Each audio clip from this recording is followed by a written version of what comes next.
This episode of Higher Learning is brought to you by MGM Plus. If you love high-stakes drama, Godfather of Harlem delivers. I can't wait to see it. I know it has Academy Award winner Forrest Whitaker. He returns as Bumpy Johnson, facing his deadliest battles yet for Harlem's future. When ruthless newcomer Frank Lucas arrives, everything changes. As power shifts and new threats emerge, will Bumpy forge an uneasy alliance with his enemies? Or will he stand tall as the undisputed Godfather of Harlem? Well, you can find out in the new season of Godfather of Harlem, new episodes streaming Sundays on MGM+. Yo, Thought Warriors. What is up? Higher Learning is on. It's Ivan Lathan Jr. And it's me, Rachel and It's Lindsay. Rachel's goddamn birthday. Motherfuckers. It's my birthday. Donnie, it's Rachel's birthday. Working on my birthday. Dedicated to the podcast. Dedicated to the Thought Warriors. The third I think a lot of people adopt that mentality. You don't work on your birthday. You know, you want to sleep in. You want to relax. You just want to enjoy your day.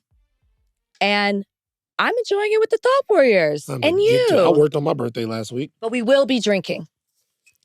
We will be Definitely having a drink. We have a sex therapist on the pod today. A lot of people say it was long overdue. That's my gift to you. That's my birthday present to you. Kamil Lewis. Jamil later, yeah. Got some stuff to talk about. We're going to talk about ethical pornography, whether or not porn addiction exists. This is all for me. We're going to talk about some things we've said in the past. We're going to talk about our relationships with sex, the Black community's relationship with sex. How to talk about sex with your partner. How to talk about sex. This is a judgment-free zone. I love that we're doing this on my birthday. We listen, but we don't judge? Yeah, we listen, but we don't judge. Rachel's birthday today. Rachel. Yeah. Big 4-0. Big 4-0. You've learned so many life lessons. Man. You've been through so many things. How are you feeling today? You know, I woke up this morning and I reflect, and shout out to my friend Wayne, who also gave me this sash that says Backwoods Barbie. I don't know if it necessarily applies, but I told him that I would wear it. He asked me every year, like, what did you learn from your last birthday? And what do you want moving forward? And I'm not sure that where I am with all that, like how I want to answer that. But I do wake up and I always reflect on my birthday. And I thought to myself, wow, 40. It's like an age you think about when you're younger. Like, oh, when I'm 40, this is going to happen. Or I'll look like this. Or I'll have this. I'll be this when I'm 40. I don't know why that age, but at least for our generation, because remember, it was like over the hill at 40. Yeah. And I'm not where I thought I would be, but I feel like I'm exactly where I want to be. Wow. That's how I woke up this morning. And it feels good, 40 and free. Yeah. That's the motto right now. The mantra. That's well said. I have something else to say. If it's your birthday, it means it's somebody else's birthday too. Oh, that's right. The mouse pup, Kalika Abrams. It's her birthday as well. Yes, it is. Love you, mouse. Happy birthday. Happy birthday, Kalika. Ooh. Perfectly timed. Is that She's a pro. Is that champagne, is that chilled or is it warm? It's warm. But we will drink it anyway. It's cold when it goes in your mouth. That's what I always tell people. Oh, Jesus Christ. Oh, Danny. Sex therapists need it more than ever. This is why we're doing Danny. this. What you fucking Iceman? Or something like that? How could that be? What the hell is going on? We got to start off the podcast with some bad news. J.D. Vance killed the Pope. J.D. Vance assassinated the Pope. That's how you're going to start it off? Yeah. Can we honor this man? He hadn't been dead for more than 24 hours. Pope Francis has died, guys. The Vatican announced on Monday he had a number of health issues. He had battled these health issues over the years and died a month after he was treated for double pneumonia. Made history as the first pope from the Americas, the first Jesuit pope, and the first pope since the 8th century not to be from Europe. He was known for voicing views that sometimes clashed with those of the Catholic Church. Like in 2020, when he supported same-sex civil unions. He was seen as a more progressive pope. 88 years young, he has passed away. And I have to say that this comes after J.D. Vance went and saw the Pope. And look, if you ask me, you see that type of evil, and maybe you figure out this plane isn't for me. He got on out of here. He said he had enough. Yeah. A new nickname for J.D. Vance just dropped. What is it? Lucifer.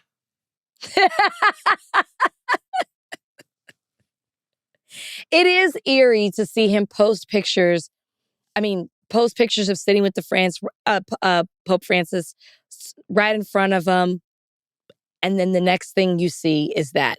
I almost thought it was a joke. Yeah. I was like, did he really go? I thought, not a joke that he had passed away. I thought it was a joke that he had just visited him. I thought, are people recirculating an old picture? Did this happen a week ago? But no, he was just there, which it's eerie. It's eerie nonetheless. But obviously the Pope means a lot to a lot of people, especially because, to your point, he was seen as more progressive than other popes. He had an Instagram following. He famously said, "Who am I to judge?" which was very controversial in the Catholic Church, more so aligned with the message of Jesus Christ. Obviously, I don't agree with everything that he represented. Certainly, yeah. He's anti-abortion. He's, said women were being selfish by having pets over children. There's certain things. But he was more progressive than most, which is a step in the right direction. Yeah.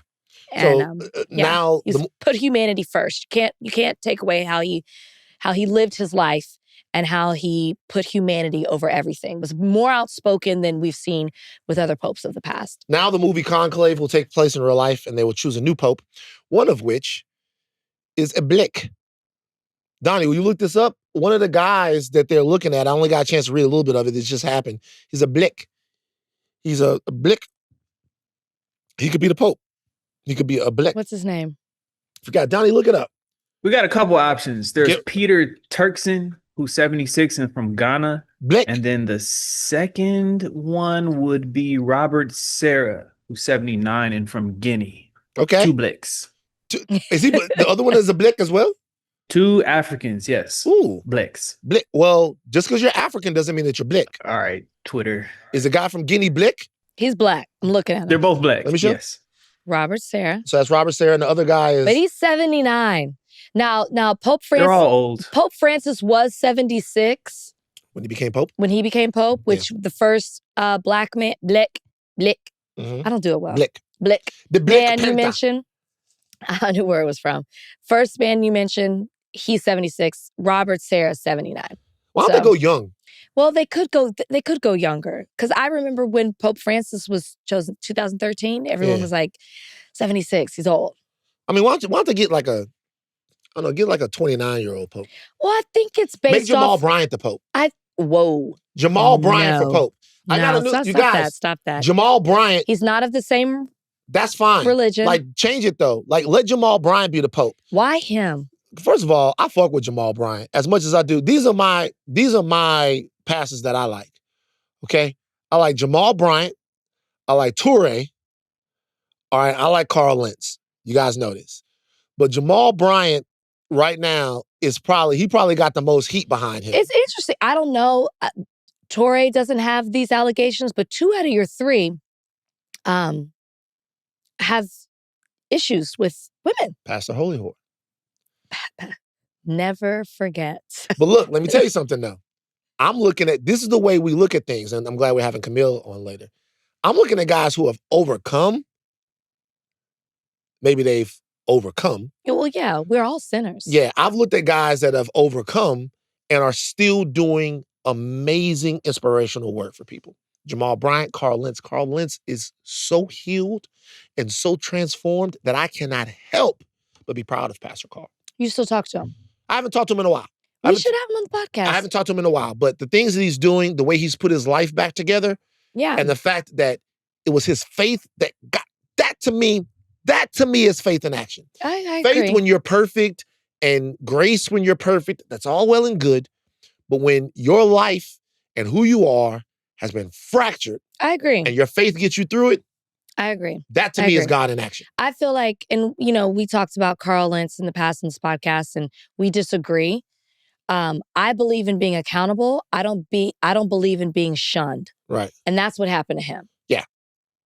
But having said all that, I think the next pope should be Jamal Bryant. Well, I think the next pope. you know what? I don't want him to be the next pope, but I'm happy to have him in consideration. So then we can get the Monique clips going around of her pulling out the binder and talking about having a tabbed, colorful list of his transgressions. I'm for that going around again, because that was a time. That was a moment. So then we are in agreement. Higher Learning officially endorses for Pope. No. We're in agreement. Higher Learning officially endorses Jamal Bryant for Pope. Like many things on this podcast, we are not in agreement, but I'm happy for him to be considered. Okay. A couple of quick hitters, Donnie. These are quick. This is something new we're going to do. We're new. It's a couple of stories you should be following. Quick hitters, Donnie. Quick. Real fast. Pete Hegseth is back on Signal. He included his wife, brother, and personal lawyer on plans for a strike on Yemen on March 15th. Second quick hitter. Kanye West tweeted, "This song is called Cousins," with a link to a new song in which he talks about how he looked at porn with his cousin as a teenager, and he says that he sucked his cousin's dick until he was 14. And the song, the chorus is, "I gave my cousin head, I gave my cousin head, I gave my cousin head." Quick hitter. Donnie? Donnie. We can't play the audio, so I did my best for copyright purposes. Donnie, why can't we play the audio? Copyright. We don't want to get sued by Yeezy. I think it's important, Van, that you say why you're laughing so people don't think that you're laughing for the wrong reasons. I'm trying not to. It's bad. I'm bad. I'm a bad person. For those of you listening and not watching, person. Van is I'm a bad person. Covering up his face with his cowboy hat. I'm bad. His eyes are watering. I'm bad. I'm a bad person. I tried. Donnie, you shouldn't have sang the verse. He shouldn't have. Because Donnie. it was so. Donnie. We're not until. I'm not even confident that it would have been a copyright issue. I just think Donnie just wanted to do that. Take that back. Not true. Okay. This is, first of all, we're not going to, until we know more. We're not going to talk about this. We won't discuss it because I'm not trying to laugh at anybody. Donnie? Quick hits. Quick hitter. The chorus of the song is just mad hysterical. I didn't listen to it. It is. So that was my first time hearing it, But Donnie. we should talk about it because we should talk about it on Thursday once we have more. If more comes out, yeah. If more comes out. Because we're not going to... Come on now. Gosh, that sex therapist is right on time today. Come on. If more comes out. Because it should be noted, we probably won't hear from the individual he's referencing because he is in prison. Right. For murder. Mm-hmm. So... I don't know that we'll get much more from this, but this is... Can I just say this? Most of the time, it seems like Kanye West is spewing out things about other people. It is interesting that this time, this is something that is personal about him. I just want to make that observation. We should say this as well, in all seriousness. YG did a song some time ago. Yeah. Where he talked about a relationship that he had that was very inappropriate when he was a young man that probably changed his perception in his relationship to sex. This song that Kanye West has out, it's kind of sparse. We don't really know the age of the cousin. We don't know if these are two young boys exploring or if this is a situation where Kanye West was taken advantage of. It doesn't. Well, it does say when he was 6, they acted out what they saw. Oh, so Kanye was 6 and the cousin... When the cousin was 6, they acted out what they saw. The cousin was 6 years old and Kanye West was... Kanye says this went on till he was 14. Yeah. So they were minors, it seems like. Right. Okay, so what I'm saying is, whatever. There's so much we don't know. It's just, I'm sorry, the chorus of the song is like mad hysterical. Like if you listen to it, and I think that Kanye knows that, by the way. I don't know how much of this is a troll job, how much of this is accurate, how much of this is Kanye West looking for attention, trying to shock us, because this is kind of the last frontier, or maybe right? just putting something out there. Like maybe so. Who maybe knows? he's like getting things off his chest that he's been going through or fighting through. We don't know. And the saddest part about that notion is that he has done so much that seems like it's just to shock you, that seems like it's just to garner a headline, that in a moment where he might actually be truly being vulnerable and truly talking about something that's worth discussing, people might look at him as the boy who cried wolf. Well, that's why I think or it's the boy who cried important head. to make the distinction that most of the times he is but he's not talking about himself. Yeah. And that's where this is like, whoa, well, this is different. Shocking, jarring, what he's saying. But it's about him. Yeah. It involves obviously his cousin, but you get what I'm saying? Mm-hmm. So that's why I thought, whoa, this seems different. Yeah. All right, Donnie. That wasn't really a quick hitter. That was a medium hitter. But Donnie, get us into the first topic.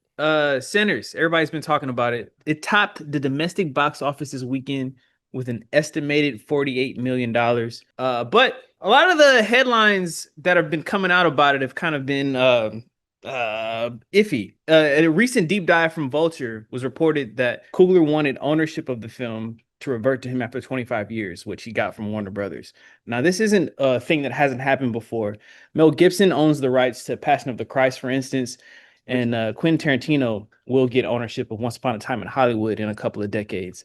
It seems like this deal has executives thinking that it's very dangerous for Hollywood, and it could be the end of the studio system. Rachel, are you buying a ticket to Sinners right now?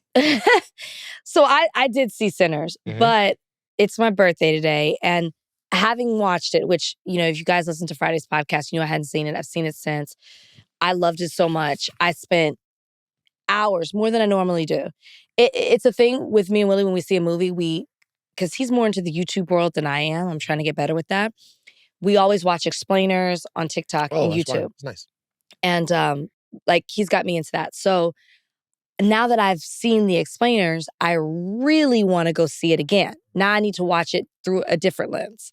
So yes, I am looking it up. I did not see it on IMAX because I really wanted to see it on Friday and it was only available at the front. And if you listen to our wonderful interview with Omar, he said second back half is how you need to see it. Yeah. So I'm trying to see maybe if I could see it tonight. Because I want to see it on my birthday. But experience. As you can see, which is a good thing, it's sold out pretty much everywhere. So Sinners, $48 million. It's an R-rated horror movie that opened on Easter. Has a reported $90 million Easter weekend, should I say. A reportedly $90 million budget. It is not uncommon to talk about what a break-even number for a movie is. Mm-hmm. It's normally done with more of the Marvel stuff, though, because those films are judged almost as financial pieces. They're almost looked at as like investments as part of a greater portfolio, and that portfolio being the MCU. So every time an MCU movie comes out, you're litigating the worth of the MCU by that project. See what I'm saying? Mm-hmm. So it's like if Captain America comes out or any other movie comes out and the box office is not super high on it, you say, okay, well, maybe the overall project of the MCU is depreciating. Maybe it's losing its value. However, in, I guess, 19 or whatever it was when Captain Marvel came out, a movie that was pretty good, not bad, it made $1 billion, and you're thinking, it made $1 billion. And you're thinking, the MCU is at an all-time high, the value of the MCU is through the roof. So the reason why we talk about, okay, how much does this movie have to make for profitability? How much this movie is normally when we're talking about endeavors, Star Wars, MCU, stuff like that, when we talk about budgets, because it's a fandom stuff. It's interesting to see so many of the trades talk about the profitability of Sinners. Sinners is going to be profitable.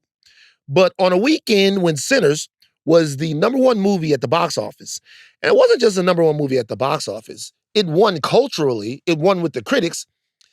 It's interesting to see so many of the trades and so many of the talking heads go, not quite yet. It was interesting to me. So this is obviously taps into your expertise more than mine, but what is it that makes it so interesting? Is it because of who's behind the movie? Is it because of certain things that, he asked that typical directors don't ask? Is it because it's a horror movie? Like, can you talk a little bit about like why? Because I can read the articles, but I'm not, is it a cinephile? Yes, cinephile. I'm not as well versed, which, by the way, Big Picture popped up on my YouTube. Wow. And I saw you do a little, I watched it, I was watching it, and I was like, he's going to say that I don't watch movies. It's coming. It's coming. You were doing Sinners. It came, which I would. Wow. Mallory and Sean should come on the podcast for sure.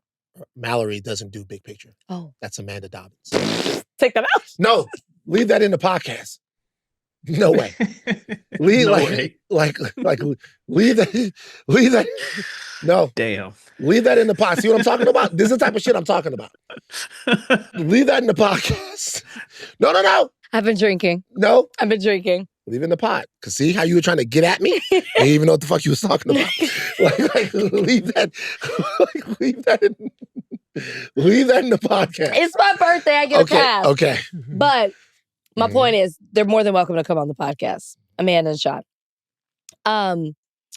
Anyways, you explain, why is it interesting to you? Because maybe not everybody's as bad as me when it comes to movies, but they're not as well-versed. No. They're not as well-versed as you. Why is it so interesting that this movie is garnering so much attention to where the headlines are reading in this way? Okay. One reason is because the economics of the movie were not a talking point until the deal that Coogler negotiated was made public. Okay. And is that normal for that to be made public? Because why wait? Obviously, he made that deal when he started doing the movie. So why is this public now? Well, it's going to become a part of the story of the film. Okay. So that's not uncommon. And it's unusual. And when a movie has so much interest, they're going to look for most anything that they can report about it. So that's one thing. Secondly, well, that's honestly the only thing.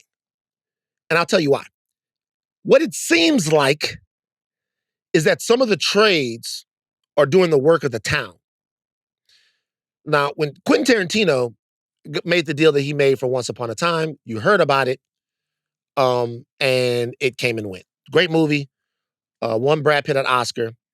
Made a lot of money. Saw it. Good movie. Good movie, I'd say. All right, but it came and went.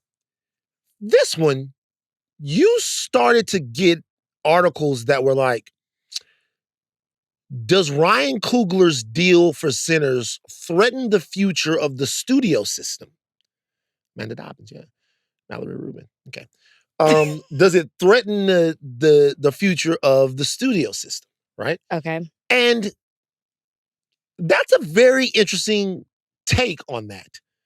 First of all, not every filmmaker is going to be able to negotiate this. Ryan Coogler's track record in his first 4 movies is Spielbergian, really, when you think about the success of those movies and the billions that they've made.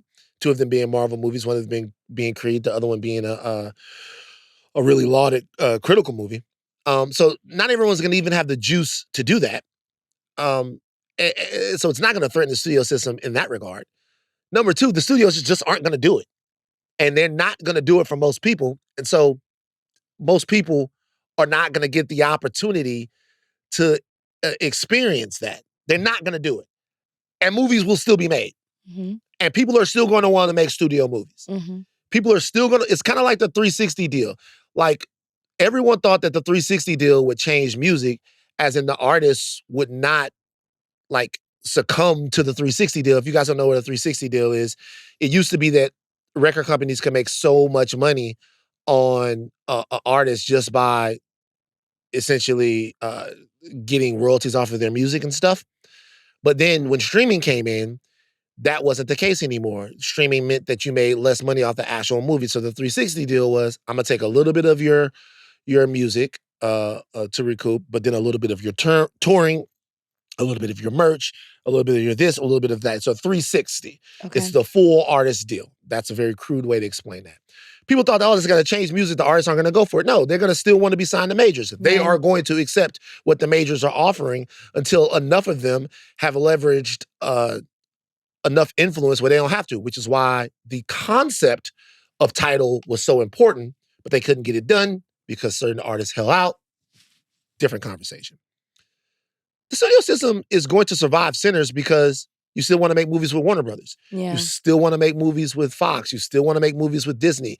They have resources and a distribution mechanism that is going to be premium to what filmmakers want. So, number one, that was a little weird when that narrative was put out there.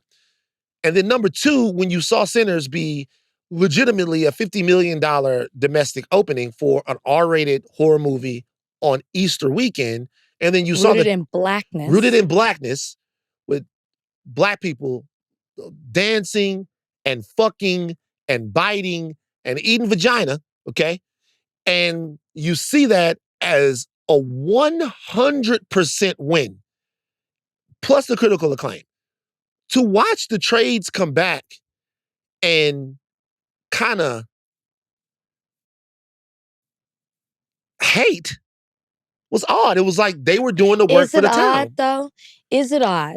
Because you just named all these things that this movie is. And on top of that, it is critically acclaimed. Like, it's like 98%. You know, because a lot of people said, and I think we talked about it on this podcast, when this movie comes out, will it live up to the hype? So far, it has.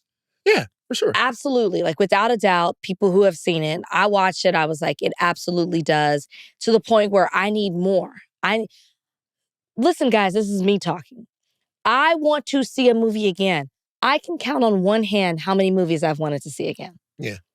Maybe a couple of fingers on that hand. Right. I want, because the depth of it, the understanding of it, I know that I will get more the second time around watching it.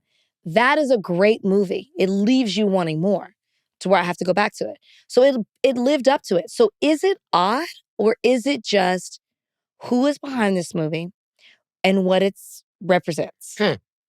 Yeah. Because you just gave the example of Quentin Tarantino.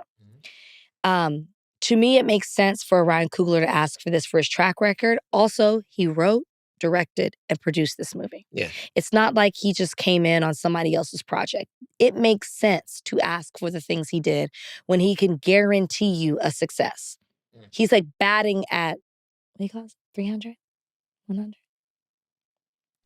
He's batting 1,000. 300 is good, though. 300 is good. I know it's good. I did know that. But I felt like that wasn't the saying. Yeah, it's batting 1,000. Okay, he's batting 1,000. Right. I'm going to stop. No, it's hysterical. Before we move off this, shout out to the homie Ben Stiller. What did he say? Who called out this headline on Twitter. Did he? Ben Stiller. Ben Stiller, what? An ally. I know you don't think they exist. Well, I fuck with Ben. It's my guy. But you don't think they exist. I'm just saying. An ally. Go ahead. Shout out to Ben Stiller, who called this out on Twitter and was like, why would you guys frame the headline like this? Patrick Schwarzenegger did too. Oh, Patrick. Oh, Patty Schwartz. Saw him at Coachella. You saw Patrick Schwartz? Mm-hmm. What'd you say? What'd you think? I didn't, but I was with Justin, and he, of course, everybody loves Justin. Patty Schwartz came over and said what up to Justin? Mm-hmm. Chicken nigga knows everybody like that. Everybody. Huh? So did Patty Schwartz, was he a big guy? Average height? Yeah. So like Arnold Schwarzenegger is so big, like a big dude. So Patty Schwartz, I always wondered whether or not he was going to be like a big dude. Average. You know, the other boy, he looks just like Schwarzenegger. Yeah. Justin Baena. The outside boy always looks just like the daddy. So there's no denying. You can't deny it. The outside boy, you might, the ones that's right in the household eating dinner together, they might not. But that outside boy, that always looks just like him. Be around town looking at him like, hey, you know what that is, huh? Boy or girl? It's the girls be looking like the daddy too. Yeah, you'd be like, hey, that's true. Like that's John's son. I'd be like, what? Like, yeah, he looks just like him. He's like, okay, it's my cousin. I'm gonna go say hello. Boy, don't you get out this motherfucking car. Your auntie will kill you. Poor thing. Come from very weird places. Ugh. You guys, just broke. Donnie? What? Shannon Sharpe is sued for sexual assault and battery. This just came down this morning. Civil complaint was filed in Nevada. It alleges that Sharpe committed assault, sexual assault, battery, and sexual battery, and that he engaged in the intentional infliction of emotional distress. The plaintiff claims that they had a rocky consensual relationship that lasted about 2 years, and that he recorded their sexual activities without her permission or knowledge and was sharing it with others. It also alleges that he confronted the plaintiff in October after he accidentally live streamed having sex with a woman who was not the plaintiff, and she attempted to separate from him. She alleges that forcible sex would happened against her consent. And in another alleged incident that happened in January, so a few months ago, that Sharpe had unprotected sex with the plaintiff despite her efforts to get him either to stop or to wear a condom. The complaint seeks a minimum of $50 million from Sharpe, and she is represented by Micah Nash, I believe, and Tony Busby. Yeah. Now that I didn't see. Yep. The Buzzman. He's back at it. Buzzman's back. Can't stop him. Can't stop the Buzzy. Can't stop the buzz. Rachel, don't let that champagne get you to laughing at shit you're supposed to be laughing at. Okay, so there's two things that's interesting to me about this. Number one, Shannon Sharpe has just finished his deal with Colin Cowherd's The Volume. Wait, what? The Volume Sports. Colin Cowherd. That's what Shannon Sharpe was with. So that deal is over. Shannon Sharpe is now a free agent. It was reported earlier that he was looking for a deal upwards of $100 million. This is last week that this was reported. Shannon Sharpe is looking for a $100 million deal. Wow. This week, this comes out. Is there any corollary between those two things?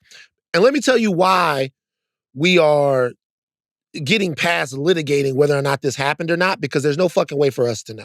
There's no way for us to know whether or not this happened or not. Correct. However, for this to come up now, after Shannon Sharpe, it was in all the trades that he was looking for a $100 million deal. Does that say anything to you? How can I answer that? Well, what I'm saying is this. What I'm saying is, did the Colin Cowherd company own the YouTube? What is his show? What is Shannon's show called? Club Shay Shay. Club Shay Shay. Yes. Did it own that?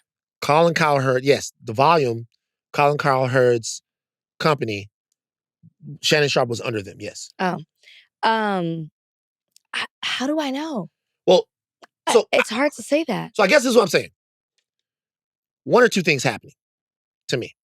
Either they got slapped with this, Shannon and his people, a week ago, 2 weeks ago, or whatever, and then they started talking about in the trades that we were looking for a $100 million deal to soften the blow for when this was announced to the public to say, hey, this is clearly a shakedown attempt from Tony Busby, who already has a terrible reputation based upon the dismissal in the Jay-Z lawsuit.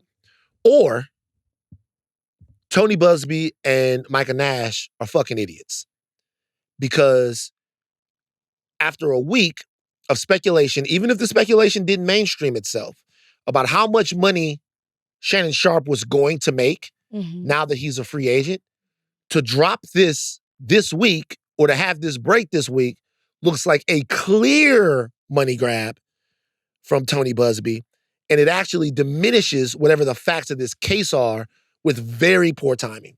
So I don't know. In this particular situation, when you hear this and you look at this, you go, okay, people are talking about how rich Shannon Sharpe is going to be, and then boom, here comes a sexual assault case.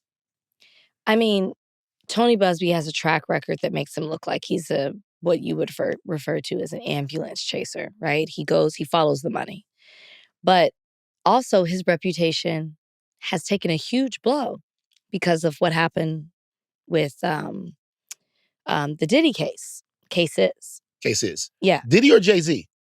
Well, Jay-Z, but but then also like he's not licensed in that district to practice. And so I feel like it wasn't just the Jay-Z. I mean, it's the Diddy case, Jay-Z, because remember Was he a part of filed it. You're right. Yeah. You're right. You're right. You're right. So, but that wasn't the only case I think that was affected by it. So I just, it's hard to say. The only thing that does seem to be consistent is that Tony Busby goes after big people. I can't say what's true or what's not, but he goes after big people where there's a big money grab. Yeah. Which is what you would call an ambulance chaser. He follows the money. He follows the attention. You know, people might say that about other attorneys too that are popular that we know. Like if you know the name of an attorney, it's because they handle big clients and go after big cases that garner a lot of attention, and they like to talk to the media all the time. In this case, it's just so hard to say. I mean, I read it. You know, what was the phrase that Tarana used? Like this is just an opportunity for them to do the research and to vet out whether or not this is true. But it's hard for me to have an opinion about it. If you are someone looking for justice that has been aggressed by someone in this way, is it smart to hire Tony Busby at this point? Okay, so this is what I will say. When you file a lawsuit like this, the money is based off of, you don't pay the attorney as you go by hourly, right? Okay. The money is based off of what you make. So sometimes what you win. Yeah, sorry. So sometimes these smaller attorneys have to partner with a bigger person because they can't afford the cost to prepare for the case. That happens a lot. Good information. So you're saying that particularly like the Micah Nash guy, he goes to Tony Busby. He might. Like Tony Busby obviously has a track record, has made money, has had success no matter what you feel about him. So he might need that kind of support either to garner attention with a name like Tony Busby, good or bad, he gets attention, but also to be able to afford fighting this case. You have to pay court costs. You have to pay for research. You have to pay for your time. There's just so much that goes into it that if it's the defense, they bill you every month. They're charging you for every little thing that they do. That doesn't happen in these cases. If you're Shannon Sharpe, I wonder, how do you respond to this? You don't. You let your attorneys. So you don't say nothing? Well, he talks so much. I was very critical about what Jay-Z did. Remember, Jay-Z had the tweet. Jay-Z put out the statement. Not the same thing. And I'll tell you why. Okay. In that case, Jay-Z is being hyper communicative when we don't hear very much from him at all. Correct. We are inundated with Shannon Sharpe every day. We see him on First Take, then we see him on Club Shay Shay, then we see him on Nightcap. He is constantly and continuously in cultural conversation. Okay, and to the point that you just named, out of all those things you name where he has a platform, it's Nightcap where he gets personal. Certainly. ESPN, Club Shay Shay, that's about other people. Right. That's about him opining on other people's experiences. But Nightcap, he reveals personal information about himself. Certainly. So yes, to your point, that is different. And if he were to say anything, Nightcap would be the place to say it. Nightcap would be the place to say it. But it doesn't seem like the audience that he's cultivated is going to allow him to stay silent on this. He's probably going to have to say something. I don't think so. I think there's just a lot of excuse and deference given to celebrities and that people who are well-liked. Shannon Sharpe is a person who is universally well-liked. You think? Yes. It is why he could get away with doing what he did on Instagram and people saying it was promotional, people saying it wasn't an accident, people saying that he did it to refute rumors that are about him, whatever reason it was. Right. It came and it went very quickly. And it was a big deal when it happened. That is because I think he is universally liked. I wonder I think people are going to be like, you know what? It's there. Our antennas are up. But we're going to wait for more information before they start accusing him of things or the alleged victim. I think the things that complicate it are threefold. Well, actually, there's only one real thing that complicates it. The two. One is how much we hear from Shannon Sharpe and how much we hear from Shannon Sharpe about everything, including the Instagram thing that happened. If you guys don't know what we're talking about, Donnie mentioned it when he was giving his rundown. Shannon Sharpe's interlude that was captured audio-wise and a little video, but you couldn't see anything on Instagram. Number 2, the first take of it. That's a Disney corporation. Okay. That is not family friendly, but that's as mainstream as it gets. And you wonder, nothing's been proven against Shannon Sharpe. This is an allegation. However, you wonder how comfortable they are with this hanging over his head and dragging out as long as something like this would drag out, and it not being addressed at all. You wonder how comfortable they are with that. Yeah. I wonder now if that Instagram thing has any effect on the way people look at Shannon and whether that is in people's minds at all as they consider whether or not something like this actually happened. Well, but even if to the latter point, that what we heard on Instagram was clearly consensual. Yeah. So what is being accused in this lawsuit is not. Right. What is being accused so it shouldn't. is, and even they reference this, it's kind of built on that accidental thing happened while we had our thing off and on as well. So I don't think that people think about that and compare to this. At least I don't. Because I'm like, that was clearly consensual. And whether it was an accident or purposeful, it was consensual. There's no question about that. Now, when you hear this, it's just like, okay. For me, I'm like, I want to hear more information come out about this. I want there to be I did not know the Tony Busby of it, but I want there to be a thorough investigation despite it. Donnie, what about Reverend Al? Target CEO met with Reverend Al Sharpton, whose National Action Network has encouraged consumers to avoid U.S. retailers that are scaling back their DEI initiatives. Sharpton called the meeting with CEO Brian Cornell very constructive and candid. He also said, I'm going to inform our allies, including Reverend Dr. Jamal Bryant, of our discussion, what my feelings are, and we will go from there. So Reverend Al goes to meet with Target and says it was constructive and candid. Gave us nothing. He gave us nothing. You know. He gave us nothing. Man, look. I always have to do the obligatory shout out. So shout out Reverend Sharpton, who has been doing this work for a very, very long time. Shout out Reverend Sharpton. I don't know why I get the feeling that these niggas be dicking us around now. I mean, you know, he goes to talk to the Target people. He comes back and he says that he talked to Reverend Dr. Jamal Bryant about it, which is great. Jamal Bryant, he organized part of the boycott. But don't we all need to be in conversation about this to a deeper degree and a deeper level? The people that are being asked to not go to Target, right? To not go to a place that's very convenient for them and stuff like that. Don't they need to have the information about how this is going, what the specific ask is? Now, some of that stuff is they've talked about the Target fast and stuff like that. There's information out there for you. And then another part of this is just cosmetic to me. That part. That's the part for me. Don't we need some new niggas? Well, hold on for a second. It's like Reverend Al Sharpton been at this for a long time. Just really has. Having him go and sit down with the Target people and having a conversation on behalf of everyone, and it makes the whole thing look a little sleazy to me, and I'm not sure why. Well, I mean, if not him, who?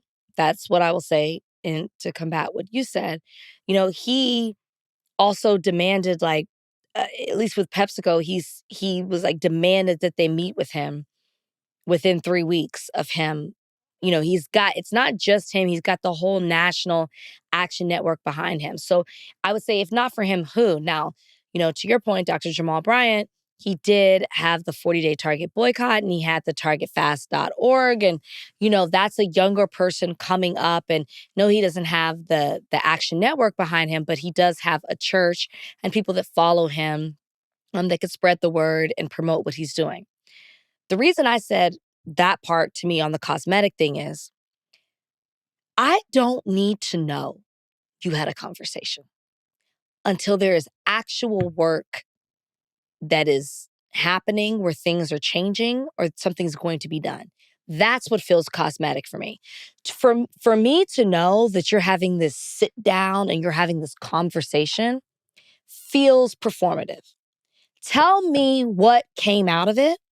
Tell me what is going to change. Otherwise, it's fluff.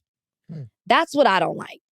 To me, you're giving yourself a pat on the back by saying, I demanded this, I organized this meeting, and we're going to sit down. The actual people don't give a fuck that you had the meeting. What we care about is the change going to happen or not? And then we can move accordingly. I think in 2025, we are past the point of you telling us what you're doing. We want to see it and feel it.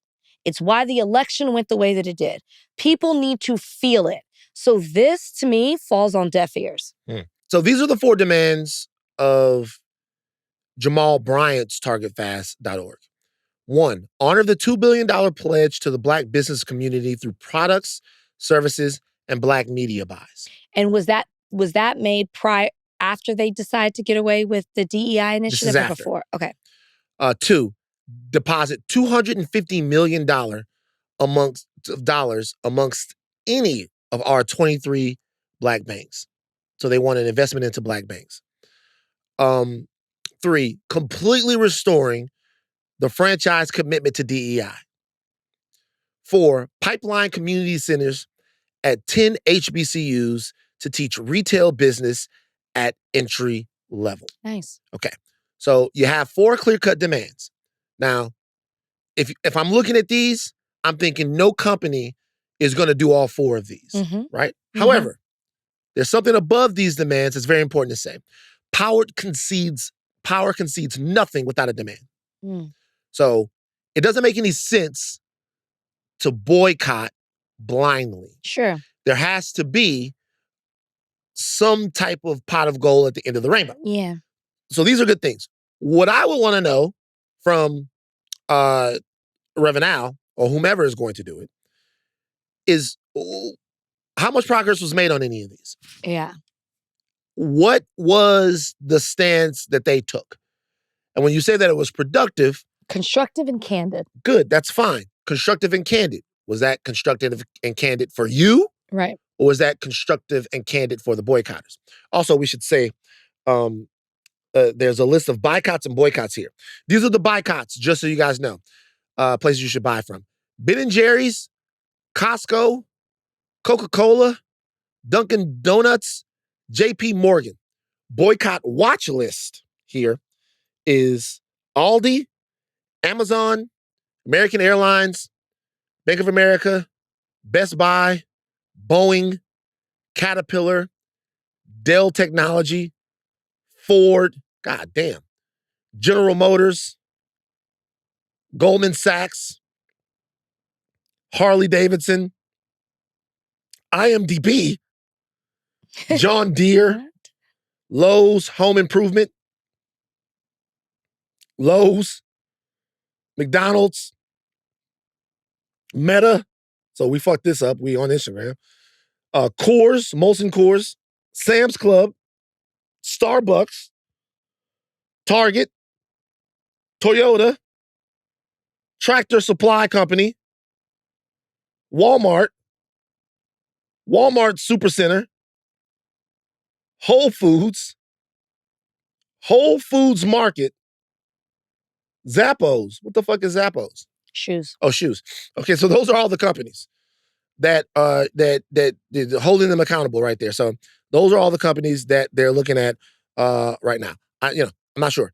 I don't know how successful this will be, but I do know that it's very important to indulge in it. It's also very important to know exactly what the companies are willing to do to address this. What I do know from some of the companies that you listed is that some companies have announced, because I think one of the things I read about what Reverend Al Sharpton was having the conversation with is why they got rid of the DEI, and is it politically based? And which it obviously is. I mean, the timing you can't deny. But I do know that some of these companies got rid of the programs and restructured them to where some people don't lose their jobs. They rename them. Interesting. Do you know of any of those companies? Yeah, but I'm not going to. There's a reason that they did it the way that they did it. So, I mean, and some of the reports have come out like people didn't want to fire them, so they changed the title of the person. So the person is still there, or they say, "Oh, we're getting rid of our DEI program, but we're just couching it under something different." Right. So that is happening. And I don't think it's important to acknowledge because then it brings to focus. So it looks bad on the surface, right? But the people aren't being impacted internally. Right. And some people, they did this to not draw the ire of the Trump administration. Correct. But at the same time. I don't know if that's, I don't think that's Target. Right. But some companies it is. But some on the list. Yes. Right. It's America's favorite segment now. Donnie? Glaze of the week. Glaze of the week. You're on somebody's meat. It's the glaze of the week. Glaze of the week. Glaze of the week. You're sucking dick. On behalf of the Black community, I would like to apologize to the parents of Austin Metcalf for making a hero out of the young man that killed your son. I apologize that there are so few fathers around and so few male figures around to teach the Black community about emotional discipline, about what's right from wrong, about emotional regulation, about not making a hero out of a thug and a criminal. I apologize on behalf of the Black community because they are the ones that are raising money for your son's killer. They are the ones that are funding this new lavish lifestyle that your son's killer is living. I apologize on behalf of the Black community because they are so confused about, again, what's right and what's wrong, that in some weird, twisted sense of racial solidarity, they would celebrate the young man that killed your child in cold blood. I apologize on behalf of the Black community because you don't deserve to see this. What should we say on behalf of the Black community? I can't say anything on behalf of the Black community. I do want to say this, though. I'm not sure. I can't say anything on behalf of the Black community. I'm one guy, okay? We have never seen dick riding like this before. I'm serious. This is the type of dick riding that makes you want to ask, yo, who is this nigga? Like, you ever been at a place somewhere where you see somebody on somebody else's dick? We were at Upscale in Baton Rouge. This is like 2002, maybe 2001. We're in Upscale in Baton Rouge, maybe 2003. And there's a fight that happens. And one of the people that was involved in the fight was Rohan Davey. Do you remember who that is? It's an LSU quarterback. And one of the guys takes the mic and he goes up to the DJ booth and he says, hey, man, yo, why y'all trying to get at Rohan like that? He just got his starting job. We should be celebrating. And we all looking around like, oh my God, who is this nigga? Who has the audacity to dick ride like this in front of such fine females? Who could you be to stoop to this level of dick riding? I don't know this nigga. I never heard of him before in my life. There are 90 million white men in America and like over 100 million white women. He dick rolled and clit surfed every single white person in the entire, and then he did it on our behalf. I would like to say something else. I would like to say that there's a difference between being Black and being a part of the Black community. 100%. Community is shared values, purpose, and understanding. Just because you're Black doesn't mean you're a part of the Black community. Exactly. It doesn't mean that at all. So I'm looking at this and I'm thinking to myself, What on God's green earth could have made this guy get up and juggle the balls of white people? Please, sir, may I have another? In this fashion, there's absolutely no pride. There's no understanding of blackness here. No. He's just a vacant, void shell of cuck. And it's disgusting. I was disgusted. We've talked about glazing before. You know, we talked about the Bill Maher thing. Bill's, this is a power play for him. I'm not letting him off the hook, but it's a power play. He's trying to get closer. He's changing his spots, whatever. This guy just got on his knees. This is a true glazing. This is not glazing. This is bukkake of the week. Do you know what bukkake is? Yeah. Are you sure? Yeah. What is bukkake? I don't know if you know. I don't think I do. I don't think you look it up. Type it in your search engine right now. Type in No, that's a work computer. Do it on your phone. Yeah, do it on your Well, it's part of the podcast. Yeah, type in bukkake right now. Bukkake. Look it up. You know how to spell it? Yeah. Then I definitely don't know what it is. Click it. And then go to images. Oh, wow. Yeah. I definitely didn't know. Yeah. That's what it is. Oh, my God. Thank God for Kamil coming on. This guy got bukkake'd by the entire next week they go see me with a different white computer. community. No, he let the whole white community bukkake him. This is disgusting. By the way, this is, when we talk about black technology, cultural technology, this is some, whatever. I don't even go. I was legitimately taken aback by the gall of this nigga. But you know the history of Rob Smith. You know who he is. This is, first off, you said you can't speak on behalf of the black community. One thing I will say is we understand what community means, specifically rooted in blackness. So on behalf of the black community, shut the fuck up. That's my apology rating. That's where it is. This isn't an apology. Like, I don't know who he's representing other than Rob Smith. Like, start your own community, start your own place. I don't even know. I know he identifies as a conservative, but what he has been given back from other conservatives was what he deemed as a hate crime. Remember, he was heckled.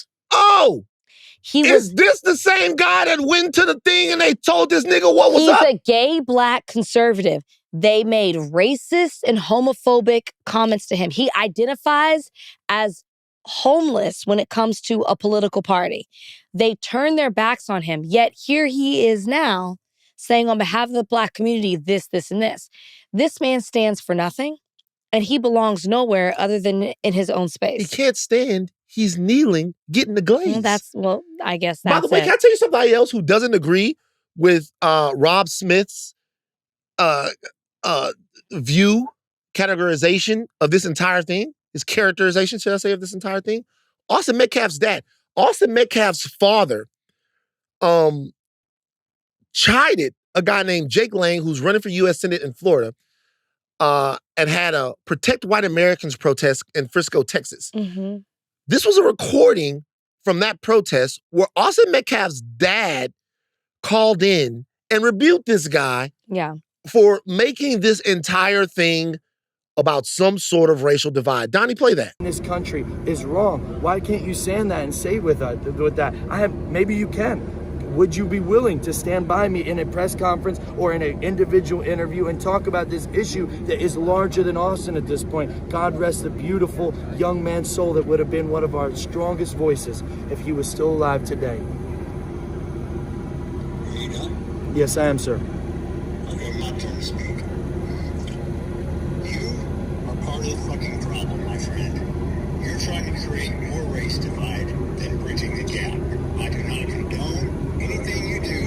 You do not have any fucking... That's called white guilt. No, let it talk. My son, let me finish. I give you your time.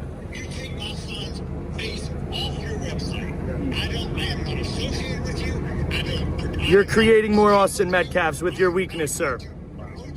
You are creating more Austin Metcalfs with your weakness. You are being weak. I gotta be honest with you about that, sir. You're being weak. Condemn your son's killer and the culture that I want to hear any more. The guy clearly says, stop using my son's picture. Stop using my son's death to further this? Right. And what does he get from the people that claim to care so much about white lives? He gets rebuke. So look, there's going to be more that's going to come out about Austin Metcalf and Carmelo Anthony. And a lot of it's not going to be easy to hear. Mm-hmm. And a lot of it will trigger you along racial lines. Of course it will. Of course. Here at Higher Learning, we've pledged to react to the information and the evidence in this case as it's made available to us. Okay? However, Rob Smith, Jesus Christ. Well, the guy in that video might have been a little bit worse because the guy... Oh, he was way worse. Well, no, you didn't hear the black man. He goes, black man here, your son's doing... You didn't see that? Oh, the guy was in the video was black? No.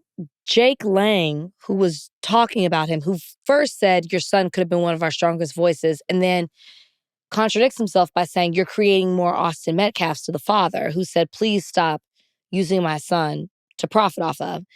There was a tall black man standing behind Jake Lang in the video who says, black man here, what you're doing is wrong. Where are they getting you guys from? Black man. What do you mean? What's going on with y'all? See how this happens? See what I'm saying? See what I'm saying? Happening? This is the problem right here. The problem is we're on the same side, and now I'm asking for perspective. That's obviously not you. But we've talked about this before. The hatred you have to have for yourself. So there's no black women that do that. We got Candace Owens. Candace Owens is the picture.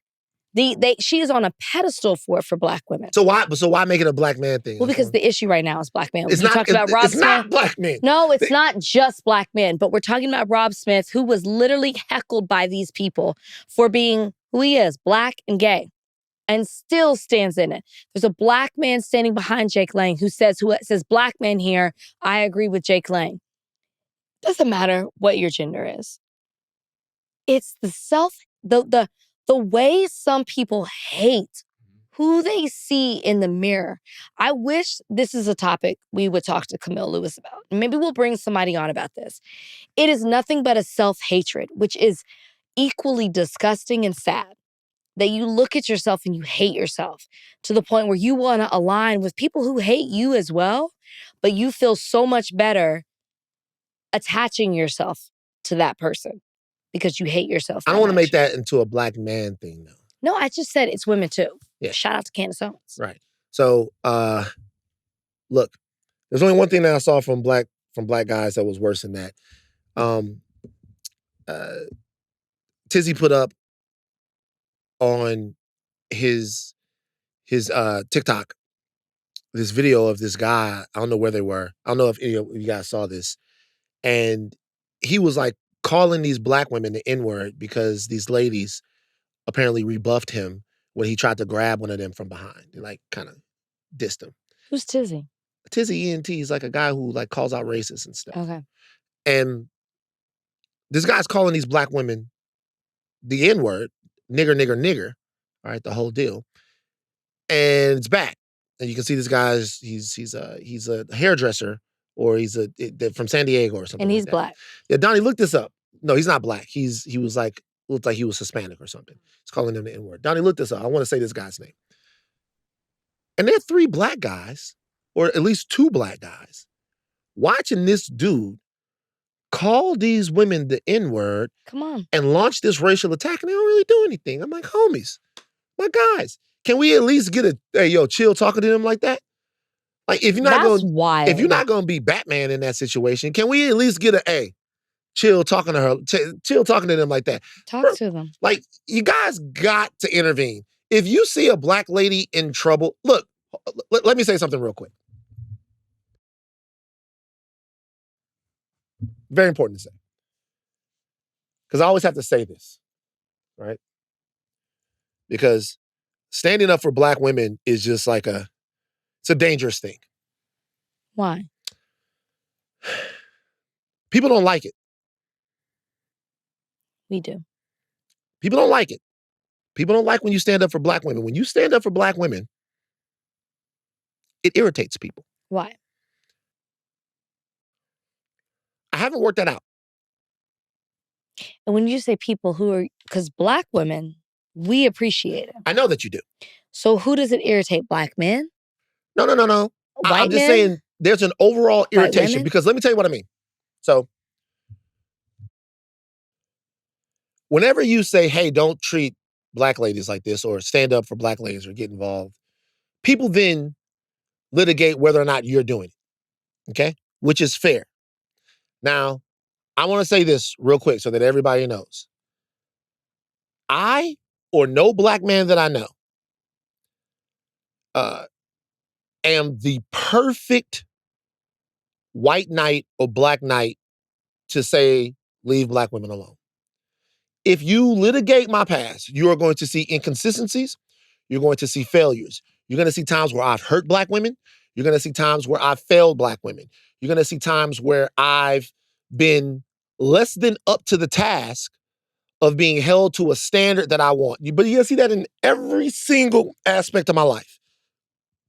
You're going to see me saying, yo, protect Black women where I've made Black women cry.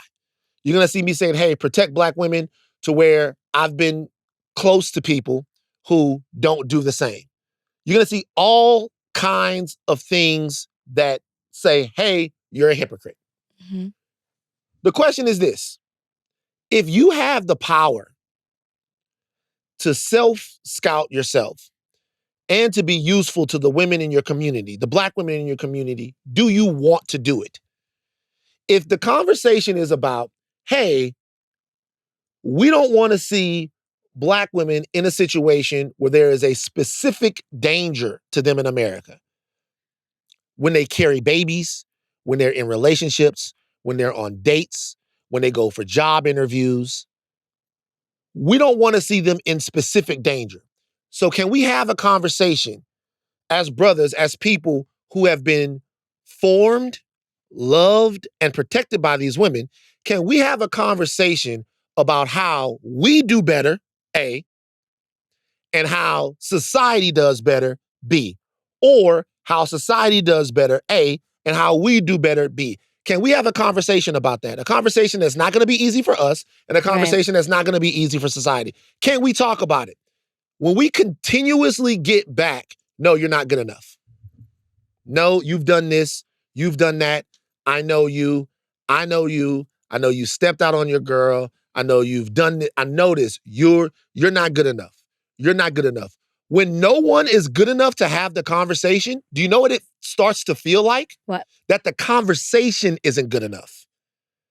It starts to feel like no one wants to have the conversation because they want Black women to continue to be the emotional workhorses of America. They want them to continuously be in the same situation. And look, man, I can tell you right now, there's gonna be like a shit ton of people that's gonna be like, Van fucked up in this point, Van fucked up in that point, Van fucked up in this. This is Van. I know Van, all of that. I'm gonna be honest with you 100%. I want to see Black women safe, healthy, and happy.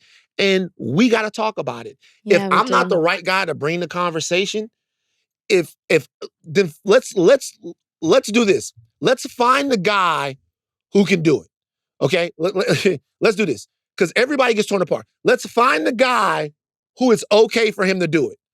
Can I tell you this? It's not about finding the guy who's okay to do it. It's finding the people who are actually willing to listen and then receive it. Well, and then act on it. I got you. But let's say it's not me. Cool. I want a nationwide search to maybe it should be Jason. I want a nationwide search to find the guy that it's okay for him to defend Black women. Because everybody else, we ain't shit enough. So during this whole time, I'm gonna be better. All right. But I'm tired of hearing this excuse. That's fine. Let's find somebody who's up. Y'all should have stood up and said something for that fucking woman when that nigga was yelling at her. And I don't give a fuck. Y'all should have stood up and said something to that guy when he was fucking yelling at them women.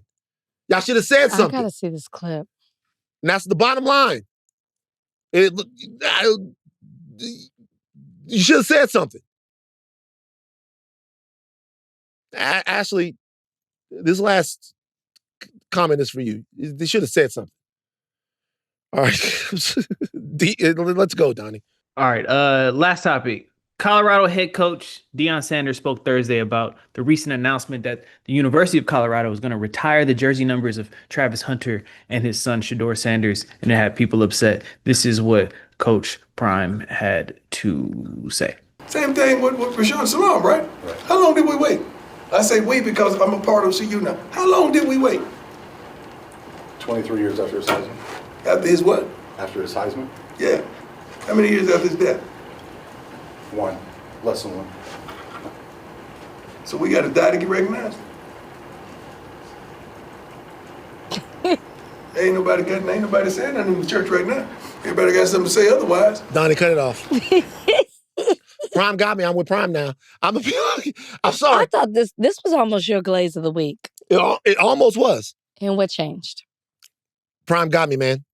Because he said, let the church say amen. No, it's because I heard so many people talking about guys like Deion Figures, Rashawn Salam, Cordell Stewart, all of those guys who should have had their jerseys retired in Colorado. And they should have. They should have had their jerseys retired before, if not the Heisman Trophy winner, but definitely before Shedeur Sanders, right? Those guys were, some of them are national champions, all of that. But the reality is they didn't. Okay. And now the way I look at it, I'm like, well, shit. We can have a conversation about whether or not Shedeur Sanders had a career. Well, that's the I don't think he did. conversation. I don't That's the think he did. conversation. Nobody's questioning Travis Hunter. Nobody's questioning what he represented, how different he was, what he accomplished in college, getting the highest honor, how he played both sides of the field, his work ethic. No one would question Travis Hunter. He did things that you've never seen a college football player do, but also what you just haven't seen a collegiate player do, period. There's no question. But the Shedeur of it all, not saying he didn't have a great career at Colorado, not saying he didn't do things that we hadn't seen a buff do, but you can't ignore the relation with Deion and Shedeur. And if Shedeur wasn't Deion's son, we wouldn't be here. And that's just the reality. Of course, it's subjective as to who gets their number retired. And I will say, if you look at the list of NCAA players that have had their numbers retired, some did have them retired right after they finished. It was more common back in the day, in the earlier years of collegiate football than it is now. Right. It's not uncommon. We just don't see it that often. So this is what I'll say about Shedeur when you look at it. So he's Johnny Unitas Golden Arm Award 2024. That award is for the best quarterback in the country. Big 12 Offensive Player of the Year 2024. Big 12 sucks. Jesus Christ. First team All Big 12 2024. So those are his accolades. We're done? As a Colorado player, yeah. Okay. I mean, he has more accolades. Okay, He has I was like- wait a minute. Yeah. Okay, so look, he has more little accolades. more. He won the Jerry Rice Award in 2021. That is the best offensive player in the SWAC or in Division I AA. No, okay. So it's the most outstanding freshman player, should I say. I think the Walter Payton Award is the other one. The most outstanding freshman player in division in the FCS. He also won the SWAC Offensive Player of the Year, SWAC Freshman of the Year, the Deacon Jones Trophy, first team All SWAC, second team All SWAC. If you look at his entire college career, obviously laudable. As a Colorado player, his accolades are Big 12 Offensive Player of the Year, first team All Big 12, John Unitas Golden Arm Award. Whether or not you think that's enough to get your number retired is one thing. However, if you are going to retire the number, he also is, I'm looking at it right now, 9 plus 4 is 13, 7 plus 4 is 11. He's 13 and 11 as a starting quarterback at Colorado. So a lot of people would say that's not good enough. No. A lot of people would say that's not 13 out of 11? He's 13 and 11? Right above 50. Nigga, you drunk. Oh. Okay.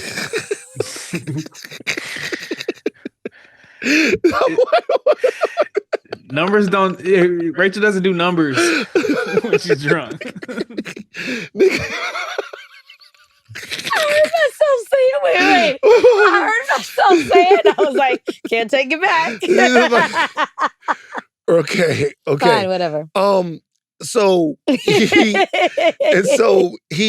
look, but listening to it, it's like, would a quarterback with those numbers eventually have gotten their number retired? Probably. And if you're gonna do it, Prime saying, why wait until whatever he can't control? He actually changed my mind on it. And look, I've been a critic of Deion Sanders and some of the way that the media has handled Prime's coaching career with kid gloves and some of the hype surrounding Colorado. Not a critic of him directly, but a critic of the program and what it means and all of that stuff. But when I see it now, it's fuck it. They want to retire the number. Okay. Fuck it. This is what I will say. This isn't being a critic of Deion or anything with the program. There's no... The only reason he's doing this is because it's his son. I'm sorry. Yeah, it's true. And that's period. That's on anything. Period. That's it. I gotta go. We gotta go. But no, seriously, he's only doing this because it's his son. He's only doing it because it's his son. I have to do a whole other podcast after this. Let's go. Okay. He did it for Travis Hunter as well, though. I already made the case for Travis. Travis Hunter that has makes a sense. trophy winner, yeah. I'm not saying that Shador's not good. It's, you can't separate the fact that that's his son. And that's why he's doing it. Yeah, true. Okay. Yeah, Quincy, what up, brother? Quincy. What's this is up, y'all's man? first How you time meeting, doing? right? Yeah, we never met before, bro. Like outside the DMs. I got the Jalen Brown on the whole 9, bro. It's unacceptable. I thought it was a little weird when I seen him in it. So. Quincy, what is up, my man? My brother, you got a lot going on right now. Trying to do it, huh? Tell us a little bit about your documentary, your life story. Tell us a little bit about who. Is this real right now? Yeah, we right in. So the documentary that we did, the Quincy Avery Effect, is basically kind of my life story, like how I got to where I am today. And that place is, I think, being the best quarterback trainer in the world. But people a lot of times associate me with black quarterbacks. So I had to go through like a lot of things to get to this point, but that's a story essentially. How'd this come about? Like, how did you, because not everybody gets a whole documentary on them, let alone on Hulu. Because there are so many quarterback coaches. There's a lot of quarterback coaches. There's a lot of quarterback coaches. There's very few people who train like NFL level quarterbacks. Gotcha. But, yeah, I only know one. There's a few. I know you probably seen a few because you was trying to get right to throw the football. Yeah, we're going to get it. We're going to talk about that. You see the football over there. We're going to talk about that. Oh, yeah, I'm going to help you out. I mean, yeah, I reached out for your help. I responded. Like a long time ago. Like, I think that it would be powerful for you guys to take a 45-year-old man and show that if he can get the mechanics down, if he could become, why stick? What? Okay, we're coming out 10 personnel. This twice why a week. stick? X smoke. X go. X dig laser. You know what I mean? If I can get there, then anybody can get there. I think we could get you in a reputable place where people That's what I'm talking about. Well, I want to see how. Yeah, I want to see you throw. I want to see if you're a natural. We're gonna get there. But how did this documentary come about? Because I was saying not everybody gets a documentary about him, and Van can attest to this because he pitches and he's in rooms and stuff all the time. It's not easy. I think. Well, I got a really good manager who's like, his name's Z. He hit the pavement and was like just hitting people up. I got reached out to a few years ago by Tom Brady's production company about doing a doc. And then that didn't go. Did you train Tom? No, hell no. Tom's too old for me to be trained. That means you are too. Like, damn. There we go. We got our answer. Damn, Quincy. I'm just talking about at his peak. Okay. Yeah. But then I think that kind of got thwarted. Situation with Deshaun happened. Made a lot of things I was doing, like, those things stop. And then we came back to it, and then people started to hear my story. And I think that's what really attracted them to me. It's like a story of perseverance more than just like, he got it. So you were the quarterback coach or are the quarterback coach for Deshaun Watson? Work with Deshaun. I work, yeah, Deshaun, a few others, a lot of others. So then you're saying that the very serious allegations against him affected your career? Yeah, of course. So I think people really tightly associate us. Like, you've seen us together. Yeah. It's like my little brother. Interesting.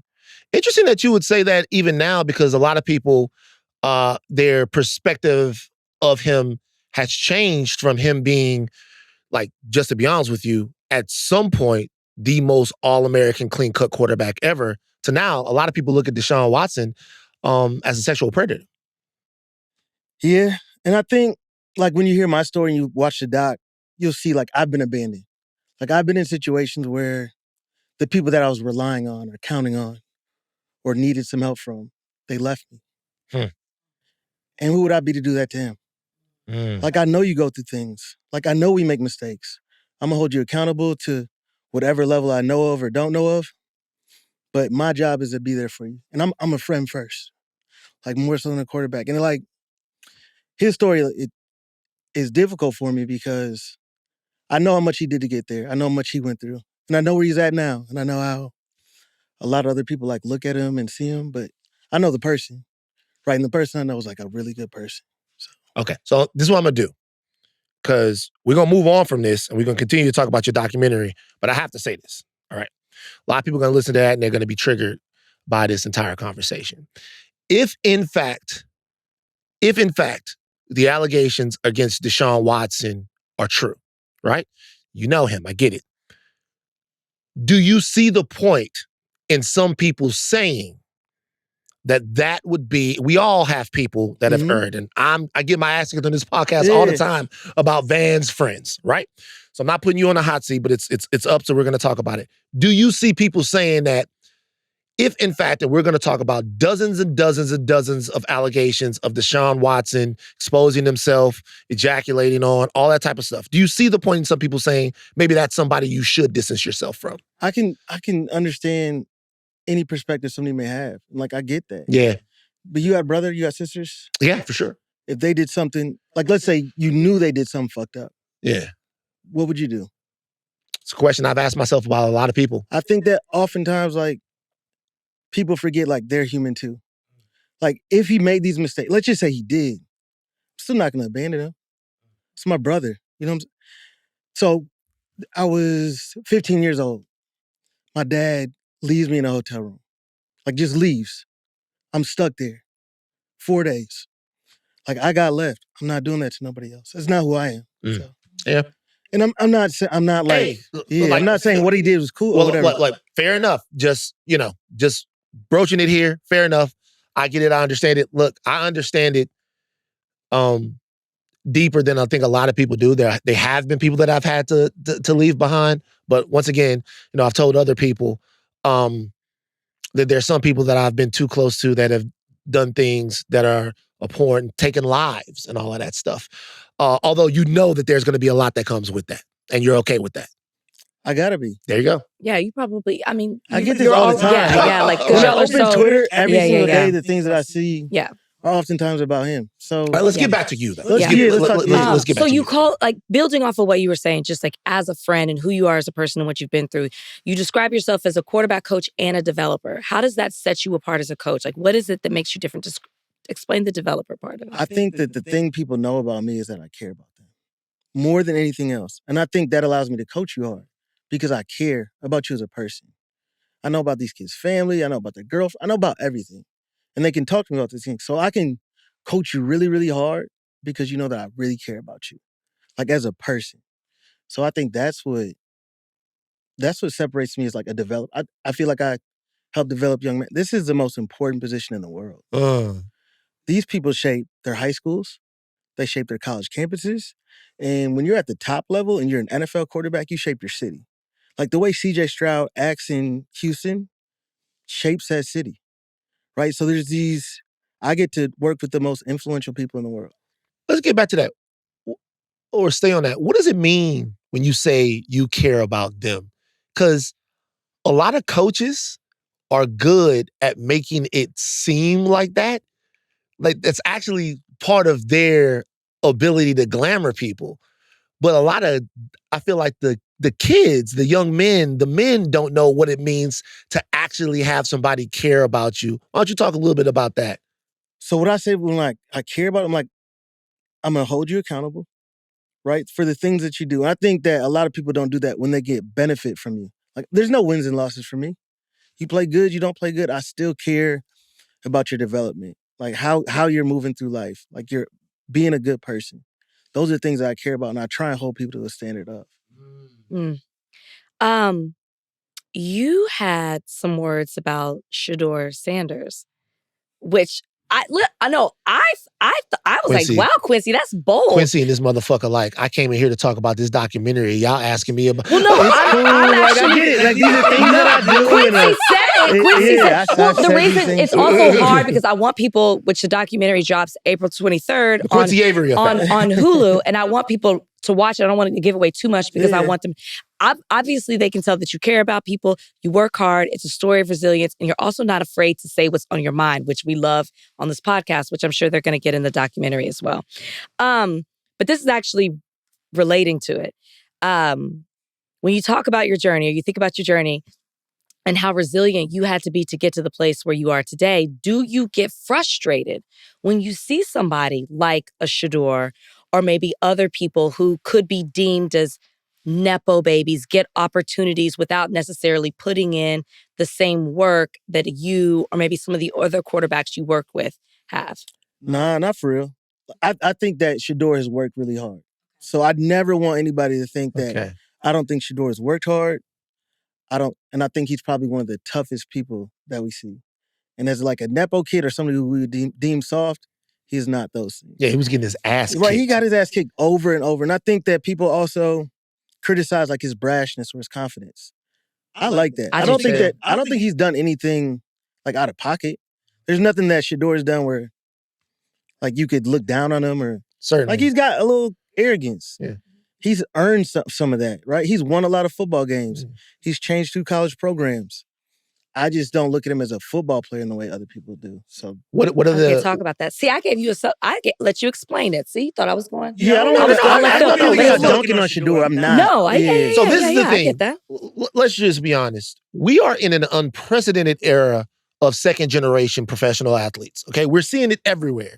We're seeing it in the NBA with Bronny, right? We're seeing it with Shador Sanders. Everybody is a junior. Some of these juniors, it'd be like niggas that I forgot that the niggas was around. You know what I'm saying? It'd be like fucking when the Grant boy was first popping up, it's like, oh shit, that's his kid. It's Kenyon Martin's son. Oh shit, that's Kenyon Martin Jr.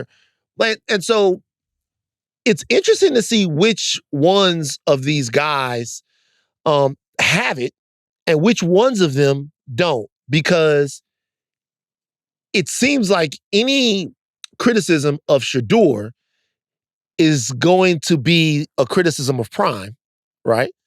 And any criticism of Prime then becomes a criticism of Shador. And there has to be some kind of space to just evaluate Shador Sanders as a quarterback. And I'll just ask you, even though shout out to Rosillo, you were great on the podcast, why is Shador to have a 6th round grade to you? Why? That was probably a little hyperbole. I wouldn't say 6th round. Like I look back, I watched the interview, I'm like, I went a bit too far. Second day? Yeah, but second day, third day, anything after the first round. Third day, 4, 5. So I'll just say I don't think he's a quarterback, the talent-wise, who would be a first-round quarterback. Mm-hmm. What is when you look at a potential QB, if you were going to look at somebody and be like, that guy's got it, what do you see? I see someone who can first make every single throw on a football field. They can throw a football with energy, and they can throw football accurately. And when I say energy, I don't just mean throwing the ball far down the field, because that's not arm strength. Like being able to throw a ball past somebody in a matter in which it gets there quicker than they can react. Or they can layer a ball, which means get a ball up and down over somebody so that somebody else can catch it. But they also have to be able to do things with their legs. Like they got to be able to extend plays, run around, create something from nothing. That's what makes you a first-round quarterback. Do you think you could get Shador to first round if he was working with you? No, I think that Shador has a really good quarterback trainer. I used to work with him. I'm a fan of his. And I think he has a really good guy, Daryl Colbert. Okay. Do you ever you have worked with hundreds of different Jalen Hurts, athletes. Justin Fields. Are these all the guys you worked with? Or are these just guys in the documentary? No, the guys I've worked with. That's why they're in the doc. Wow. Yeah. Oh, they're all in the doc too. Yeah. Oh, wow. Jalen Hurts, Justin Fields, Jordan Love, CJ Stroud, Tony Dungy. I mean, you didn't work with Warren Moon, did you? Did not work with Warren Moon. Yeah. I love Warren Moon. He's my favorite quarterback ever. Yeah. What was I going to say? Oh, so you've worked with not just professional players. You've worked with high school, college. I feel like a lot of kids, especially parents who want to see I'm from Texas, so I feel like anybody who has a son or maybe even a daughter these days wants to see their kid play football, but specifically quarterback. Do you ever turn down someone and say like, it's just not going to work? Because I mean, parents can throw whatever kind of money. It's very lucrative to do what you do as well. Do you ever just look at someone and you're like, no? All the time. Okay, you really do. All the time. It's not worth the money. I don't have enough time to be going to get whatever hourly amount I'm charging for training. So I tell kids that all the time. In fact, I have a quarterback right now who's playing college football, Division I. When he was in 8th grade, I told his dad, like, yo, it's time to stop. He don't got it. So I was wrong there. And he's just like, nah, we're going to figure it out. And he came back to you? Yeah. Oh, wow. But I'm super transparent with everybody. Like, if you fucked up, I'm going to tell you. If you're not good enough, I'm going to tell you. Who would I be to lie to you? Like, we can't. My thing is authenticity. My words and my actions got to be congruent in whatever I do. So if I tell you, I want to be the best quarterback in the world, I got to be willing to do whatever it takes to get there. If I tell you you're not good enough, I got to stand on that. So I'm standing on whatever I say.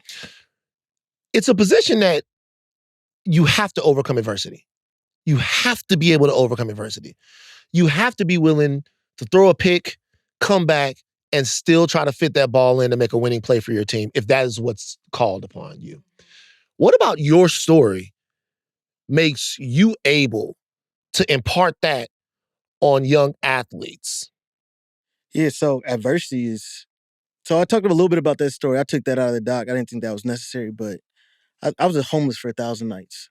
1,000 nights? You took this out of the doc? I took not the 1,000 nights of homelessness. That's still in there. Okay. But the story about my dad, like when he left me in the hotel, it just probably wasn't necessary. And me and my dad have a really good relationship. I didn't want him to feel any type of way. But I just decided I was gonna make something work. So when I got done with college, I didn't have a job. Drove to UCLA, sat on the couch like, yo, I want a job. They're like, what the fuck is this nigga doing in here? And I did that for 3 days straight. And then finally he was like, what's up, man? Like, I want a job. He's like, I ain't gonna pay you. Cool. Did that for 2 years. Unpaid? First year unpaid. Second year I got $1,100 a month. So basically unpaid. Basically unpaid, yeah. In LA. In LA, that's unpaid. Exactly. And then I'm like, Quincy I want had to train no quarterbacks. You know what? I was heavy in the Four Loko and I would get one drink a night. So I would leave to the club. I would get a Four Loko and a French Connection, no ice. And a French Connection. French Connection was $18. This nigga said I was heavy into Four Loko. Aren't they illegal now? Bro, people was fucking tripping out. Quincy said I was heavy into Four Loko. Like, look, if you was gonna get on some work in LA, you needed to get out. So I made fake business cards from UCLA. Handed to the doorman like, yo, I'll get you tickets, whatever. I was in the club. Wow, I love the hustle. I'm gonna figure a way out, no matter what it is. And then, but yeah, I got done at UCLA, wanted to train quarterbacks, so I moved to Atlanta. I'm like, there's quarterbacks here. And I would just message kids all day. Wow. No one responded for 2 years. And you kept going. Exactly. That's what I'm trying to tell you. Like, I'm not gonna, if I want some, I'm gonna get it. Like, simple as that. Did you play quarterback? I played quarterback until my second year of college. Okay. And then what? Wasn't good. Nah. I wanted to play. I didn't want to play. They told my black ass I was gonna play wide receiver. Yeah. And I did pretty good at that. So what was the moment that turned for you where you went from an aspiring quarterback coach to a quarterback coach? So I was reaching out to kids nonstop and no one was responding. And then I'm like, all right, I got to figure out a new way. So I was like, all right, I'm going to do a camp for the top kids in Georgia. But I didn't have any money to rent a field. It was kind of cold outside. So I had to get this spot at 5:30 in the morning. No one came. But one of the kids I reached out to was Josh Dobbs. Oh. He hit me up like, yo, I can't come, but can you train me? And it was up from there. Wow. Josh Dobbs went to Tennessee, right? Went to Tennessee. Yeah, got drafted by the Steelers. He's with the Patriots now. Right. No eyebrows. My dog does not have eyebrows. Wait, that's not a diss. No, it's not, but why? But just why? That's how you like know him. That's how people do you. That's why you like remember. Like he was, look, I'm an SEC I football know fan. who he is Nigga too, used to but I kill. wouldn't have said that. Yeah, but there's no eyebrows, Josh Dobbs. No one else would. Yeah. That's not true. Like, but he's a good player. He's a good player, yeah. Obviously, he's a good player. Yeah. When we were talking and we drifted a little bit because you were saying, people come at you on Twitter, for association with Deshaun. What do you want people to know and take away? Like, people may assume certain things about you because of who you know, or because they see you now where you are. Like, what do you want people to know when they watch this? What do you want them to take away? I'm not saying like whatever you put your mind to you can get, but if you just be really diligent, like you put your mind towards something and you work hard towards that thing, you might not get exactly that, but you're going to get the benefits of just hard work and being dedicated to going after your dreams. And I just want people to do that, whatever that looks like. You might be a quarterback, you might be a salesman, you might be trying to start a podcast, right? But people quit so early. You don't even know if you could do it or not. Yeah. Like you didn't see no no's, you didn't push through, you didn't persevere. Like that's the shit that I like. Like do some hard shit. Pause. Like do some difficult things. Y'all on the same page with that. Do some difficult things. I was about to get you. I had to stop. I was do some difficult things. Yeah. Like where you can learn some lessons. Yeah. And I really want young kids to watch this because the kids I see, parents get in the way of every obstacle. Like when they see something difficult come up, they try, you don't need, that's who you, like, when you're going to go through some difficult times, you need to be able to look back like, man, I remember I went through this, I made it out. I know I can do this. And we not building those muscles. Speaking of parents, Quincy, your old school that you got your start with has a new quarterback, Nico. Yeah. A lot of people think that Nico's parents have fucked his shit up. If you guys don't know this story, Nico, you about to fuck this name. I'm about to fuck this nigga's name. Can you help him out? Nico, I can't even do it. I just call Nico him Nico. Nico Imaliava was a blue chip quarterback, 5-star that went to Tennessee. Tennessee went to the college football playoff last year. He had a pedestrian season. However, it was his first year in the offense, and he had good enough numbers to make you think this guy has huge upside to be a big-time player in the future. He was with Tennessee. They went to the college football playoff. The reports from On3 were that he asked them for $4 million to stay with the team.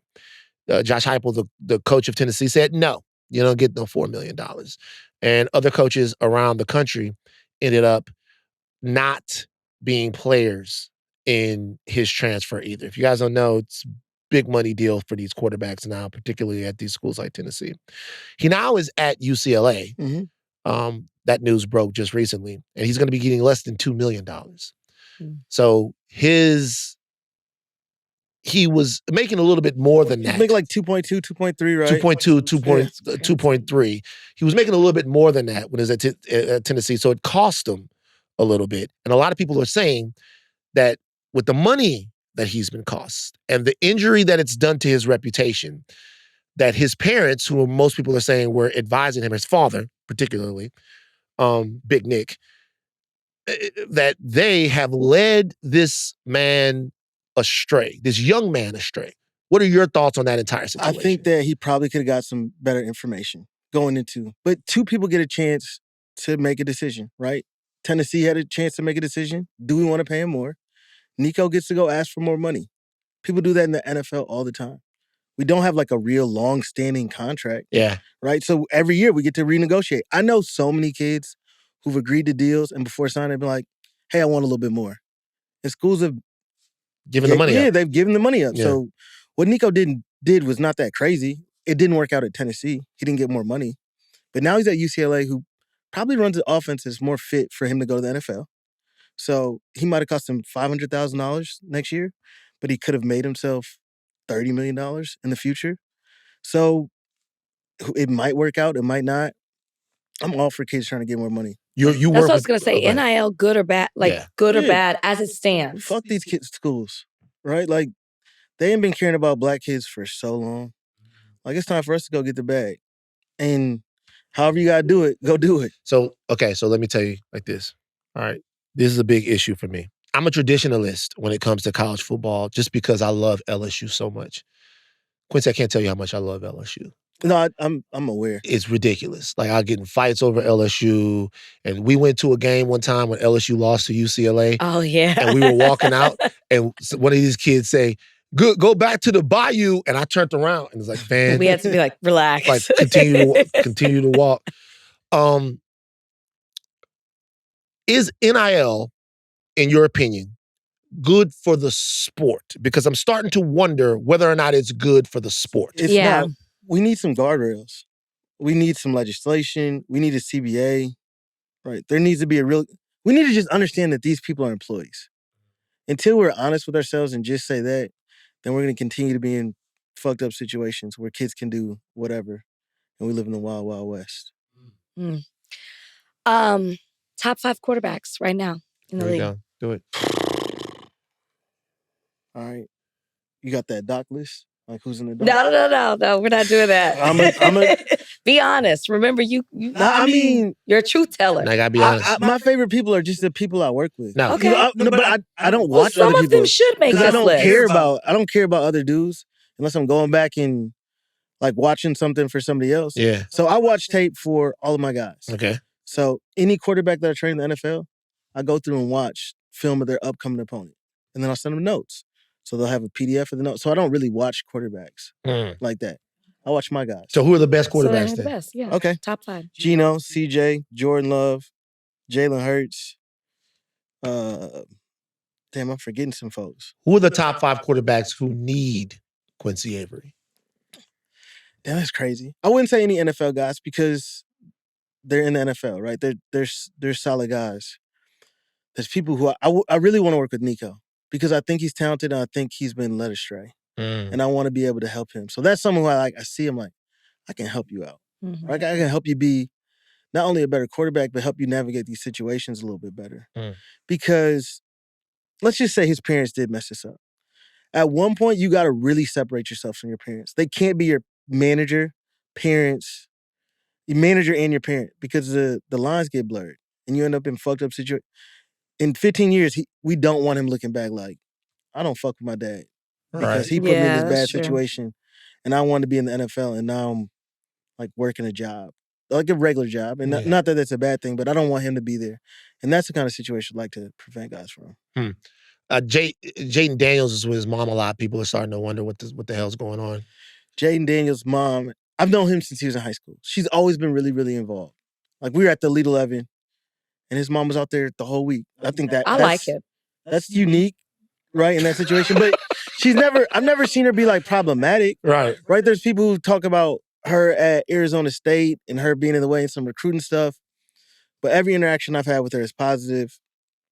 I think that oftentimes we do need somebody to like, maybe not on the football side, but to really be a mom. Yeah. Like watch out for them in their girlfriend situations, all that. Yeah. Maybe a little too far in that, but you know she cares about them.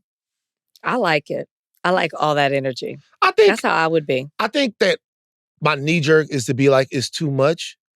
But you can't have it both ways. You can't have a situation to where you're saying nobody cares about these young athletes and then also have it as somebody cares about these young athletes too much. You know what I mean? You can't have it both ways. So I think that if I have to make a decision about it, it's his mom. She wants to make sure his career goes smoothly and he keeps his eye on the prize. And so she's looking out for him. Yeah. But you got to let him also be an adult. Like at one point, we got to let him figure out some shit on his own. I've seen that go bad for some people. I have too. I'm not gonna, right? I have too. Go ahead.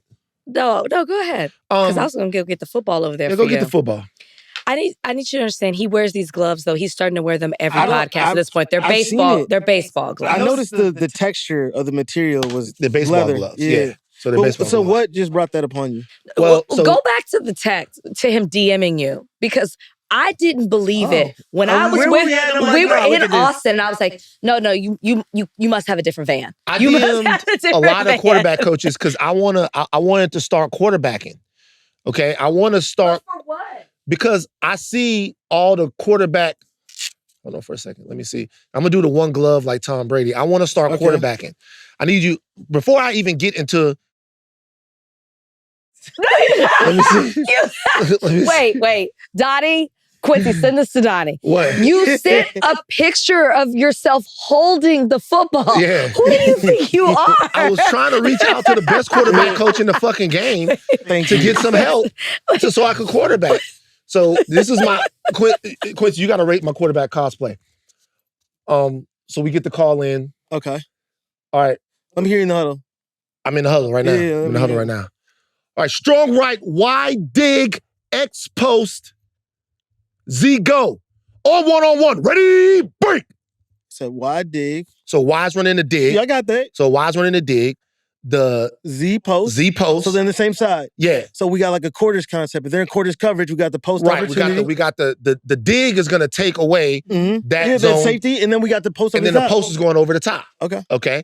And then we got the go on the other side. On the left side. Because that's our guy. Okay. We're going. And look, we got the back in the backfield. We're good, right? Mm-hmm. And so I'm gonna come out. We're going on Mary, silent. Mary, and then the ball snapping. Okay. I get the ball, and when I come back, my first read is the dig. Okay. My first read is the dig. Yeah. Because I'm taking that. I'm Would love taking to. that. Yeah, I get you saying. Like if the yards are there, I'm gonna take them.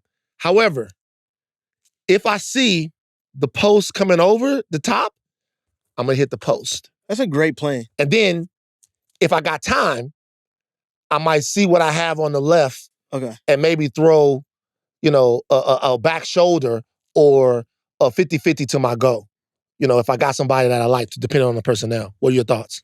I kind of like the plan. We're going to need some flat control on the right. Okay. Now, when we think about this X on the left side of the field, like we can only take that like one-on-one press coverage, right? Best matchup. And the free safety has got to not be involved. He's got to be like what you call like fishing or looking for the Y on the other side. Mm-hmm. If we get in that situation, you got to go there right now. You can't go here. So that can't be a third read because I'm... No. Okay. We got to be alert to that. Yeah. So tell me what you mean by that. So this is a pre-snap read. Oh, so you're going to look... So as I'm walking the line of scrimmage... If you see press, I'm going there. But then you have to be aware where the free safety is. Okay. So if he's inside the hash, then you got a chance. Right. Like we could make something happen there. Right. Now, does personnel matter here? Yes. Because you didn't give me anything for your backs. I Well, don't no, know what they're doing. They're in pass protection. So you're going 7-man pass pro? Well, yeah. Then this isn't going to work. Why? Because you don't have enough people out to get open. Well, you didn't go play action or anything. It's just it's a bad play. Well, this is now. It went from a good play to a bad play. Well, let me tell you something. Let me tell you why. This is what I run on college football. Okay. This is what I run on college football. Look, if I could put the back on a wheel to the same side as the, you know what I mean? Just the what? I want to know. So I'll put the back on a wheel to the same side as the post dig. No. As the go. As the go. I could put the back on the wheel at the same side as opposed. I'm not gonna put him on the other side because he's gonna ruin the concept over there. So, you're not gonna run like a high completion percentage offense. No, that's not sustainable. Well, here's the thing. What I could, if I am willing to settle for short throws. That's where you live at. That's Right. why Tom Brady's the best quarterback. If I'm willing to settle for short throws, I can make. Well, how about this? Mm-hmm.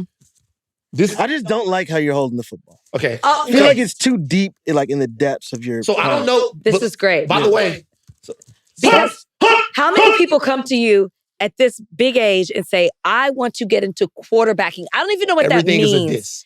That's my I want to get into quarterbacking. I want to get better. I want to be good at all things that I do. Are you committed to it? I'm committed to it. I'm here to help. Okay. So tell me. That's better. I want so somebody that's learning how to throw it. Let's see how that was a little flip. Mm-hmm. Somebody that's learning how to throw it. How do you give a beginner's class right there on throwing the football? Wait, in this camera? Yeah. Okay. So you have some options. You can go here. Oh, I'm so glad I'm not ashy. I just had to start with that. Okay, so we can start with our middle finger here. Okay. That's if you have bigger hands. Yeah. Or you can take it up here. Yeah. Or here. And that's probably, those are your 3 levels of where we can put our fingers. I always thought it was in the middle. In the middle, you have middle. no chance. Yeah, it's not gonna happen. I mean, so space. Do you go space between here? I got a little space in between there. Okay. I don't need it all in there. But a lot of times what I see is people, like you kind of did that earlier, Yeah. like kind of put in the depths of your hand. Yeah. Doesn't allow you space for your thumb. Okay. Like you can't control the football as well. Now, when releasing this football, the last thing that's going to make contact with the football is the index finger. Exactly. Yeah. To think about all that You're not in the thinking about play, it. like about it. I Watch know, this. I'm sure it comes. Right here. That's really good. I'm right there. here. We got a chance. Oh damn! You know what I mean? That's all you You need got to to relax say. your shoulders a little bit. Relax my shoulders. Mm-hmm. You know, pump fake. You know, pump fake. How long are you in LA, Don't pump Quincy? fake like that, though. But this is the pump. No. Don't do that. How do I pump like that? No, definitely don't do that. Who starts throwing the football like that? What's the first thing that happens when you start throwing the football? When I throw the football? When anybody does. What's the first thing that happens? You rotate your hips. Hell no. Okay, you rotate your knee. No, you don't rotate shit. You The first rotate thing that your happens shoulder. is your hands separate. Your hand, yeah. But they don't go up, like they just go this way. So that's No, stop doing that. Just do this. That's the pump fake? You see how my hands are turning? Like that. Like you see this thumb? This is my first quarterbacking. Turn your thumb over. Like this. He's Negro, your horizontal. yeah, exactly. He's horizontal. So the tip of the football should be getting to your target. Like if you just start like that, then you're in it. Oh, I see. So I'm pump faking. I'm like this. Well, no. Let me see it. So we're starting like this. Oh. So a pump fake is, they see that, they jump. Right. They see you do this, like get the fuck out of here. So they're not going. So what about what's your opinion on patting the ball? You should keep patting it. Like, who cares if you pat the football? It takes no time. It's for to sure. do that. Well, it's sequencing people up. Okay. This is a bunch of nerdy football shit that I'm sure that the folks from I don't give a fuck them. Okay, fuck them, cool. Okay, well, so this is a sequencing thing, right? It's not anything else. But they just Man's push that living to a start dream letting your right hands now. separate. This is a dream. You know what? I can throw a What's your baseball. schedule? We could. I can teach How you long are you in LA? We can go in the street when you get done. Yeah. We can throw the football. I'm leaving tonight. When I see them when they're doing their little when they're good ball. That I just want one time for somebody to say good ball. You know, I throw the ball, get good spin. You know what, Rachel? You know, here's the thing. I stay in my lane. We're gonna let I Quincy know go. what I know what I'm good but at. let me tell you something and right what now. I'm not. But that's if you look at it like that, you're never gonna be good at nothing. All right. Me You and said you're never gonna be good at what I'm nothing. saying is, I'm gonna start quarterbacking, and With who? Who are you throwing Men's to? league, huh? flag football league. Flag football league. Get out there. I'm gonna start quarterbacking. You know, you got time before the Olympics. Can you imagine? Are you gonna be training people for that? I'm actually in negotiations to coach a national team for the Olympics. Oh wow, That's amazing. Come on, I'm trying come to on. go up. I'm gonna be on. Come the on, squad, that would man. be great. I'm Mhm. so Or maybe into I'll flag just- football. I'm so into this. Yeah, don't act like you into it now that me and Quincy started our I'm journey. the one who said it. I put you in it. You Brother, when does the documentary come out? 23rd. April 23rd. April 23rd. What's the future? Last question. What's the future for Quincy Avery? Do you see yourself as would you ever want to be on the sidelines? as No, I somebody's never want to OC coach. I never want to coach like that. I want to get You want just your freedom? Yeah, I mean, I'm not, you see how much I be traveling, so I ain't that free. But I don't want success for me to look like wins and losses. Mm. Actually, when the last thing I did at UCLA, one of the last things I asked, like an associate AD, I was like, instead of us getting these guys like sweatsuits for away games, why don't we get them suits? So when they get done, like they can get a job, we can help them out, we can make sure we're setting these dudes up for success. He's like, yeah, it's not really our job. Oh, Ooh. That was the last thing. That was a thing that pretty much ended it for me. Like I care about these dudes. I want folks to be successful. So I don't want it to be wins and losses. Get out of here with that life shit, nigga. Yeah, basically what he's on. well, congrats on everything you're doing. Seriously, Proud of man. you. Seriously, man. Yeah. Seriously, congrats on everything that you're doing. Once again, the Quincy Avery Effect. Hulu starting April 23rd. Jalen Hurts, Justin Fields, Super Bowl champion Jalen Hurts, Justin Fields, Jordan Love, CJ Stroud, Tony Dungy, Warren Moon, featured in the doc. Continued success, brother. We're gonna get on the field, man. Appreciate it. Don't do that though. All right.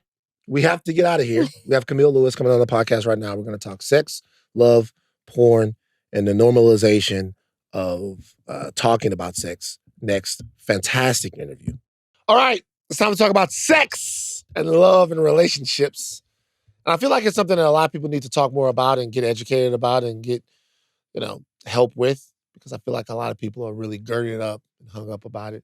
We have somebody that's going to talk to us about this stuff. A lot of the viewers and listeners think that I need this. Yeah, this was for you. Can I just say, I met Kamil. We were having lunch at the same time at the Pendry. My friend came over to your group because he just thought you guys were fabulous. And then we realized that you're friends with Mark Anthony's sister. Who was who Mark? we had Mark on the Anthony pod- Green? Yeah. Mag! Mag, who we had on the podcast. And then you mentioned that you were a sex therapist. And I was like, oh my gosh. Yeah. Nobody needs this more than Van Lathan. That's so upsetting that people say this. But this is a gift. This is maybe this is a birthday present. For me. I thought about you when Yeah. I mean this in the most positive way, because I know you think I throw shade.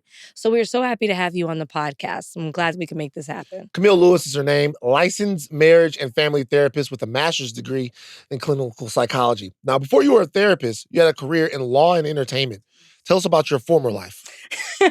I thought that I wanted to be an attorney. And so I spent like several years working at big law firms and then at NBC in their legal department, more like paralegal stuff.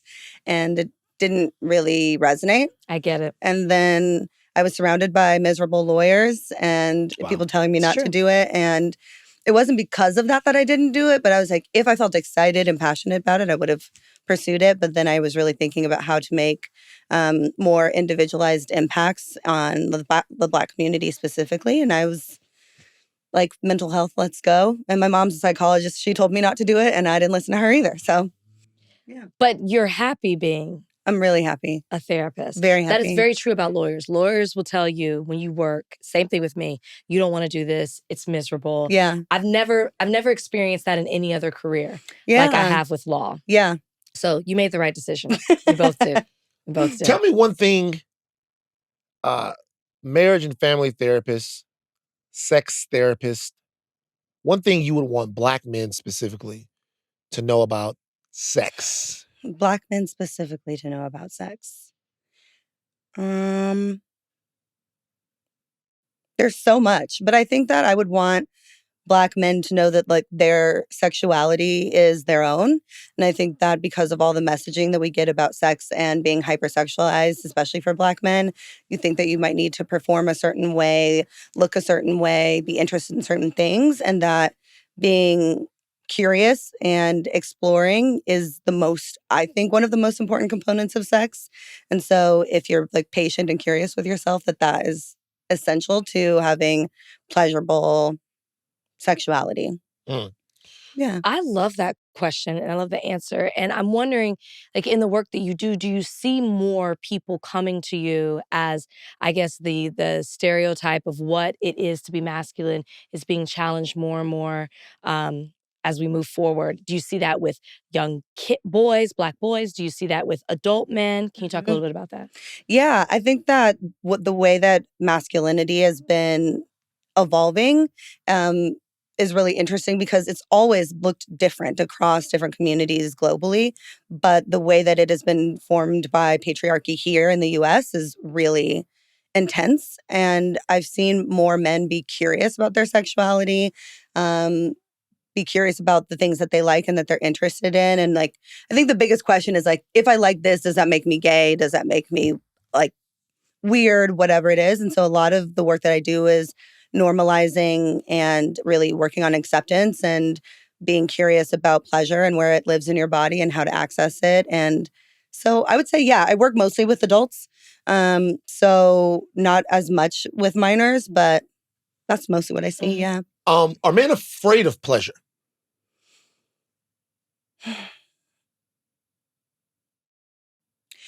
I think that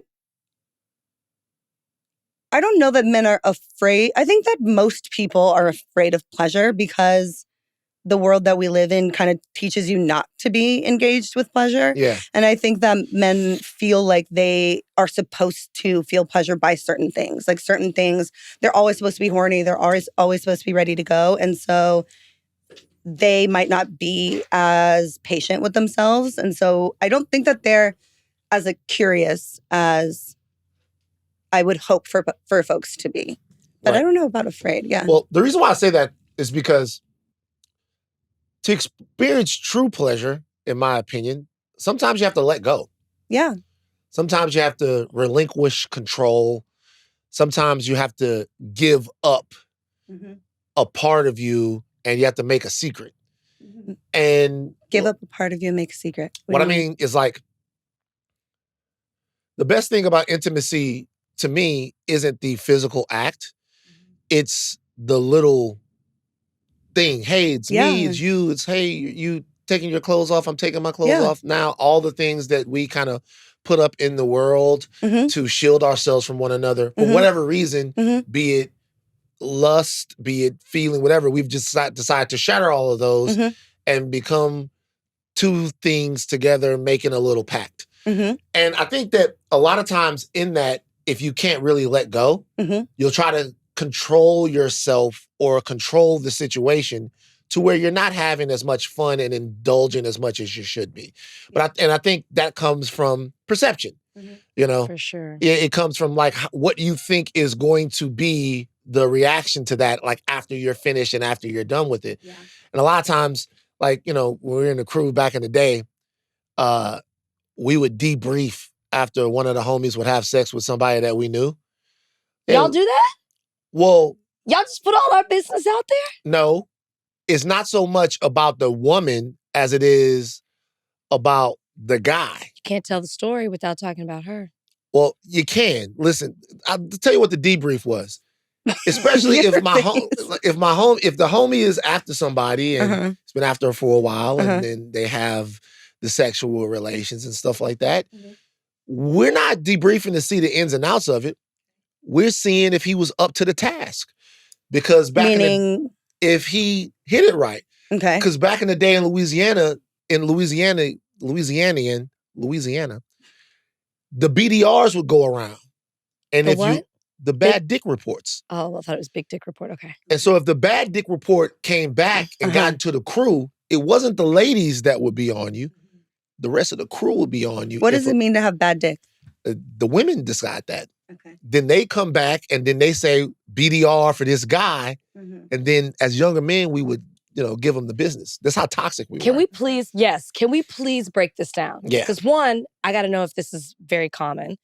And two, by the way, we didn't make up the BDRs. The women made them up. But then how did that get circulated back to you? Because they would tell us. If there was a BDR, if you had a BDR out about you, the girls, we had a group of ladies, so we were player proof, and then we had a female counterpart group. They were the pink ladies. Okay. If a BDR was circulating about one of our homeboys and they got wind of it, there would be an Afi, a Marie, a Allison, a Tidra that would bring this back to us and tell us. And then it was up to us to excoriate each other. This sounds problematic. Is it not? I think that talking about sex is important. So I think that what you were talking about when you first started talking was shame and like the secrets that we keep as a result. And a lot of us, especially like Black folks, are taught to not talk about sex. Yeah. And I think that is where we really do ourselves a disservice, because that's where you don't get conversation about curiosity, pleasure, or consent, really. So I think I would just be more curious about like what it means to have bad dick, what it means to be good in bed, what good sex means. And the more that you can be like wanting to define those things for yourself is important. I want to talk about the talking about sex thing, because I grew up, like I'm sure like a lot of our listeners or whatever, in a Southern, very religious family. You didn't talk about it. When I wrote about it in my book, I was like, my mom put a poster, which she's mortified now after reading it. And it was the first time that I was very open about my past sexually. And that was very hard for me, even at 36 when I was writing this book, like extremely hard. But my mom's way of teaching me about sex was putting up an abstinence poster. And that was it. And as I've...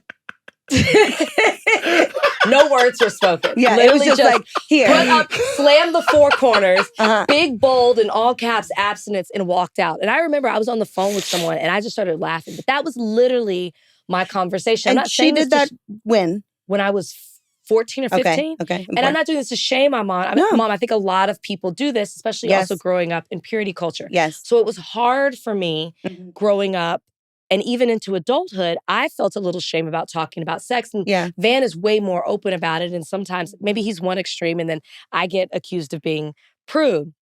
But I'm saying all this to say I'm better at talking about it now. But I was having a conversation with a girlfriend who is much more open about sex with her partners than I have been. And she said something to me of, do you ask your partner what they like sexually? Yeah. And it blew my mind. I had never asked that, and nobody had ever asked me that. Is that something? And it's been the freedom that has brought has been great.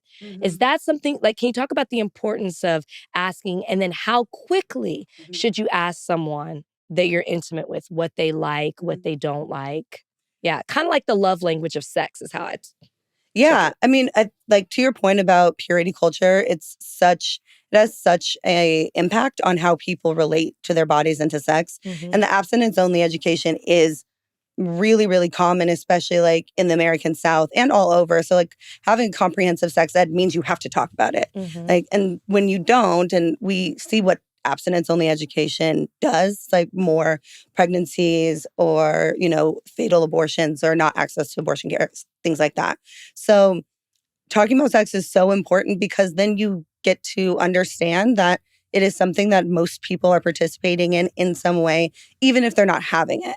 So if the first time that you hear about sex or talk about sex is when you're having it, that's really scary to me because you have no idea what to expect, or you think you know what to expect because your homeboy taught you, or you saw it in this movie or whatever. And the BDR. That was later. That was college. But like talking about sex is so important. And to your question about how soon, I think as soon as possible. And I think talking about it, practicing so that you talk about it as casually as you would talk about anything else. And being like, so what feels good to you is a good without question judgment. to ask. Yeah, without judgment. Without judgment. And you can ask them and get their answers, and that might not be in alignment with what you like. And I think that's such a great place to either decide, okay, I'm curious, I want to explore more, or that's really like a limit for me, I'm not interested. Then you really save yourselves from being in uncomfortable situations when you might have sex with that person. Both of you have completely different ideas of what it means to have sex. And a lot of people think that sex is only like penis and vagina penetration, and sex is so many other things than that. And so you kind of like rob yourself of the ability to learn more about yourself when you don't talk about it. So I'm the resident weirdo here because a lot of times with the viewers and with Rachel, because like I was raised in a completely different type of household. Right? Okay. So my parents had a very loving and sexual relationship. Okay, that's awesome. They were extremely affectionate with one another. They were great looking people that enjoyed each other. Like sometimes, me and my sister would be in the house or whatever, and all of a sudden, my dad would give us money and like, go get you something to eat. Yeah. Right? And then they would just be in the room all day long. Wow. And so then I would needle my mom about that. Just making a little joke, like getting at her. Be like, oh, what you and daddy was doing in the room today? And she was like, oh, we were having sex all day long. Is that the answer you wanted? That's how she would talk. Okay. Right? And she would, but they were so open that I think sometimes I am maybe a little bit too open. How so? Like I'll talk about things. Like I have no, you'll say, let's give examples on the podcast. Give examples. Like you'll say, he's told stories about seeing his parents. It was funny. Well, that was an accident. Dad was very upset. So you walked in. Yeah, it's tough. He's said that what he wants his mom, how he wants his mom to be sexually pleased. Yeah. Okay. Right. So listen, this is the thing. People were upset about that on the People podcast. were upset about that because I said that I want my mom to be sexually fulfilled because I know what an important part of her life that was. And I watched her as a woman, like, be able to assert that and talk about that. My mother so I want my mom to have a guy, to have a person, and to have a sexual relationship and be sexually fulfilled right now. And that's not the response. See how you're shrugging and going, oh, that's cool. Well, because you told a Everybody was- bicycle story. I can't remember what you were saying about the bike. It was a little much. It's not much. It's the fact that I want my mom to have somebody to have sex with her. The way you just posed it this time was beautiful because we have company here. Yeah.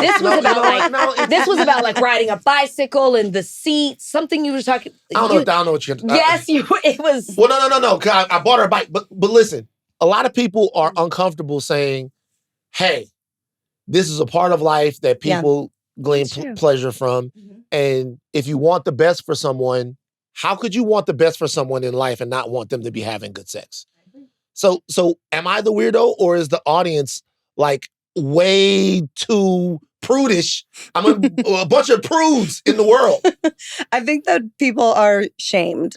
So I don't, and I think that like everybody has a spectrum of the way that they relate to sex. And so I don't think that you're weird for that. I think that you're attuned for that. And I think that it's really lovely that you want your mom to feel pleasure and fulfillment. Yeah. See? The way you described it was beautiful. I promise you it wasn't that easy to digest. The audience would never be upset with what you just said now. That's not true. We'll get Donnie to play it back so you can refresh your memory because it was, I don't even know what the word to use. It was a lot. You being a sex therapist, how did you decide like that's the type of, because you do more than that. You do relationship love, as Van talked about in your intro. How is it that you decided this is what I also want to make a part of my practice? Yeah. I think that when I was in grad school and trying to figure out what I wanted to specialize in, I really wanted to focus on something I could see myself talking about regularly for years. And I was like, well, I've always liked talking about sex. It's really interesting to talk about sex. When I think about the communities that I work with, which is mostly Black people or other BIPOC people and queer people, it's thinking about the things that also like make us further relegated to the shadows, which is to shame, sex, pleasure, and liberation. And so I was like, this will be fun for me to talk about. I'm curious about it. And I think that there's so much healing that can be done around sex that is actually about what you mentioned earlier, which is actually about intimacy. It's actually about relationships. It's actually about feeling seen and loved and cared for.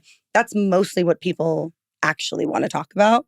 Even if they're coming in and they want to talk about their different kinks or their fetishes, or it's a couple, or it's a triad of people. Everybody really just wants to feel connected. So, yeah, I think I answered the question. No, yeah, they just want to be told that what they like is okay. 100%. Yeah. That what they like is okay. You're into it. What's not okay? I'll tell you what I mean. So, sometimes the conversations that we have here and the conversations that other people have other places, the conversations are more about what's not okay than they are about what's okay. Yeah. So we don't have very many conversations that are like, hey, it's okay if you like this. It's okay if you want to show this. It's okay. What we have conversations about what you shouldn't be doing, how you shouldn't be doing. Like there was a teacher that we talked about one time, and go back to this. I got it wrong. There was a teacher that we talked about one time, and she lost her job. She's actually gone on to become, she's having a pretty big content creation career. Shout out to Christina. She said that she wanted some heavy dick on the weekend. She put this on Twitter, and she lost her job as a substitute teacher. Okay. And I was thinking to myself, that's wrong. Hmm. Why should she lose her job as a substitute teacher because she tweeted out that she wanted some heavy dick on the weekend? Rachel and I disagreed on this, but I see a lot of this. I see conversations about where you should and should not be twerking. I see conversations about how you should dress, how you shouldn't dress. About sex workers and whether or not sex work is legitimate work, and how do you treat an OnlyFans person and all of that stuff. Seems like we're having a lot more conversations that are trying to either put guardrails around or restrictions upon people's sexuality. Is there a limit that isn't okay? Is there something that is unhealthy? Is there something, or is there a way to be too sexually free? Is there a way to be too sexual? Are there places where you should just cover up and keep your goddamn legs closed? Well, I think that question is like, I think it's determined by the individual. Like, I don't think that there's anything necessarily that's too much other than things that are non-consensual. So sex with minors, sex with animals, things like that. Yeah. Other than that, I'm good with most things. Wow, you're down for it all. Not me personally. Like, I'm not personally doing everything, but I think that as long as there's like negotiation and consent, I think that sex is meant to be enjoyed. And so I think that everybody is going to have different things that pleasure them and that they enjoy. So what do you feel about the conversation around sex work right now as OnlyFans and other platforms have sort of democratized sex work in a way that has both put it back in the hands of the creator, but also has lowered the barrier to it so that a lot more people are doing it. Some people say that that's good for society. Some people say that it is bad because it's part of the hypersexuality of society. What do you say? Well, I think that society has a sexuality. So it's really natural that there are going to be people who engage with their sexuality more publicly than other people. Yeah. It's been around since the beginning of time. So I think that if people want to engage in sex work at whatever level, if that's, being in films or OnlyFans or stripping or camming, whatever, I think that everybody should be allowed to engage in it the way that they want. I think that OnlyFans is more accessible for certain people. And I think that it's also, I think probably we saw more of it emerge during the beginning of COVID because people couldn't access other types of sex work. So I think that it's interesting and I think that it's creative. I don't think there's anything wrong with it. What are some signs that maybe you need to go to sex therapy? I would say if you're curious about your sexuality, curious about gender identity, if you want a place to talk about the things that you're interested in and you have no place to go to, if you're curious just about like what sex is and what it means, like I've had a lot of clients come who I do a lot of like psychoeducation with. So I do a lot of, well, this is what consent is. No, you don't have to do this just because he's your boyfriend. This is what it means to have a kink or explore that kink. This is what it means to negotiate those kinks.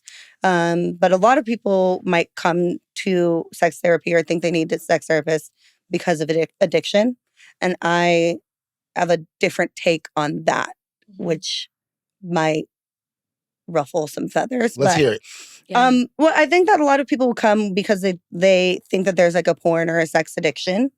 And I find it really, I've never seen it in my career of somebody who I would say meets like diagnostic criteria. There also isn't like in the like DSM really like a addiction to porn. That's not something that exists. So it's not real, you say?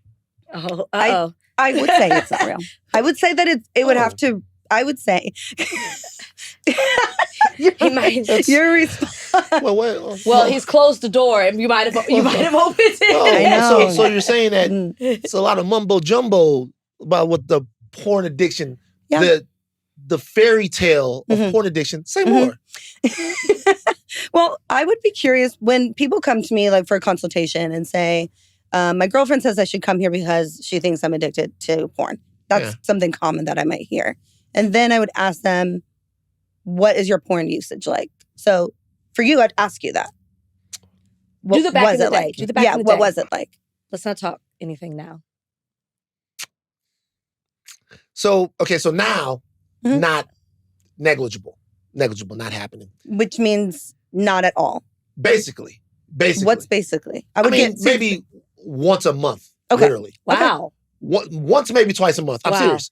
So I want you to say what it was at your peak. At the peak? At the peak. There's a lot. Okay. What's a lot? So let's say I was in what's called a session. Okay. Okay. Don't be shamed. I mean, you'd watch a lot of porn. But what's a lot? See, these are the questions and people are uncomfortable 3 hours a day? 3 hours a day consecutively? Not consecutively. Okay. Because you get sore.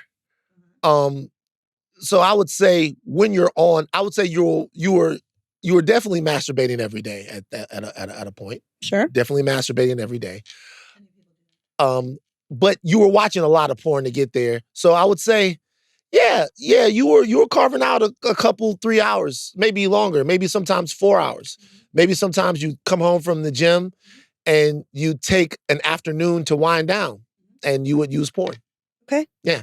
A lot of people come home from the gym and they might cook or watch TV for hours, and that is enjoyable to them to wind down. Yeah. Would that be a problem? Not to me. Right. So where it becomes like maladaptive is if somebody is, let's say, I have a meeting at work, and rather than prepare for that meeting or be on time for that meeting, I'm watching porn in excess. It's maladaptive then. It's interfering with the way that I'm living my life. Now I do this instead of having other relationships, which I do see about like how to have a relationship with porn so that you can also have relationships with other people. But it's rare that I've seen it so that it gets to that level. And a lot of it is really understanding like what porn watch and usage does for the person. And a lot of it could be, it helps me wind down, it helps me de-stress, it helps me go to sleep. A lot of these things are like ritual based. A lot of people watch porn regularly to fall asleep. I think that we do lots of things like that. People drink tea or they might meditate, and some people watch porn. But the reason that it is so kind of like shamed and relegated to the shadows is because it has to do with pleasure. It has to do with you feeling good. And I think especially for Black people, the world benefits when we don't. So when we don't feel good, when we don't feel access to ourselves or our bodies, when we're super cerebral and in our heads and we are just focused on like doing and achieving and all of that, then we have no idea that we can be community-based, connect with each other, feel good, feel liberation. Are you saying that watching porn is pro-Black? Because I could get with that. I think that I could say that. I think it could be said. Oh! Does it depend what type of porn you're watching? Oh. I think that I would have to ask the person. Not oh. Oh, well, so this is what So this is what I will say. I've never been in a situation where I've been like, man, new Roxy Reynolds just dropped. I got to watch this so I don't go to the basketball game or miss work. I've never been in that situation. Yeah. But there was a time when free time that I had that wasn't carved out for basketball, because I was playing a lot of basketball. Okay. I was in the gym a lot, right? Okay. Free time that wasn't carved out for basketball or for work. It was like, I did schedule it. Okay. I did say that like, okay, so I'm going to get up, I'm going to go to the gym I'm a hoop from 8 to 12. Okay. All right? I'm a hoop from 8 to 12. This was when I was unemployed. I'm a hoop from 8 to 12. I'm a write from 12 to 3:30, 12 to 4. Then I got to go pick up somebody at 6 or 7. Mm-hmm. So in that time, when it's free, porn time. Okay. Nothing wrong with that. Not to me. I'm back. Well, to me, like that sounds Y'all like lied to me.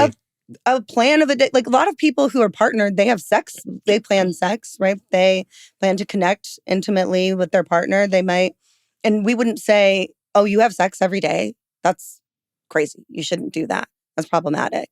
In fact, like we kind of encourage people, we shame them into not having enough sex with their partner, which I also think is bullshit. So I think that there are ways to engage in porn in ways that make you feel good because that's what it's meant to do. I gotta be honest. Listening to this conversation, I feel like we all need sex therapy, and for different reasons. Like as I'm listening to, like maybe yours is porn or whatever, just freed something in you just to hear, I guess the non-judgmental way, and just like a different way to look at what it is to watch porn. Just like hearing the conversation with you. For me, even though I talk about the liberation of writing about it and talking about it, I would be lying if I was like, it's still purity culture doesn't still impact that for me. What do you think it was like saying to you as you heard us speaking? What was purity culture like saying to you, do you think? Oh, that it's totally wrong. And not the pleasure part of it, just wrong to watch people. And like, I'm not above it. I've obviously watched porn. I'm just saying there's a guilt that I would feel if I finish watching it. Just like, oh, like I should be watching these people do this thing or put their bodies out here in this way. And, obviously there's a freedom and they're doing it and they're working and there's nothing judgmental about it.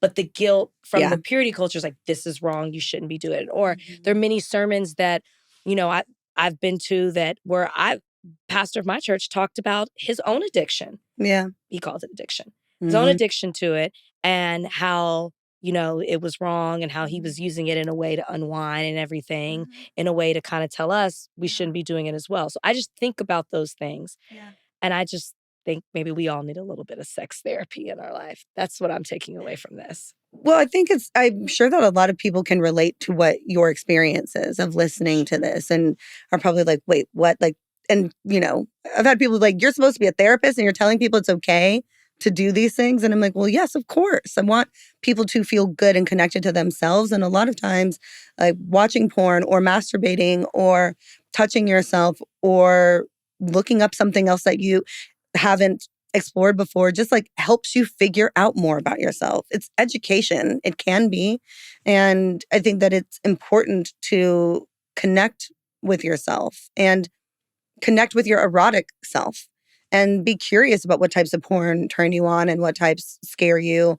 And there's so much conversation to be had from that. Because then you could have conversations with your friends about like, I watched this porn, I really liked it, I really didn't like it, it made me uncomfortable. And they might be like, oh, I watch that all the time. Or that sounds really weird. Or whatever. Then we're all talking about it. We're all in community. And I really think that talking about porn and sex makes consent more possible. Oh, say more about that.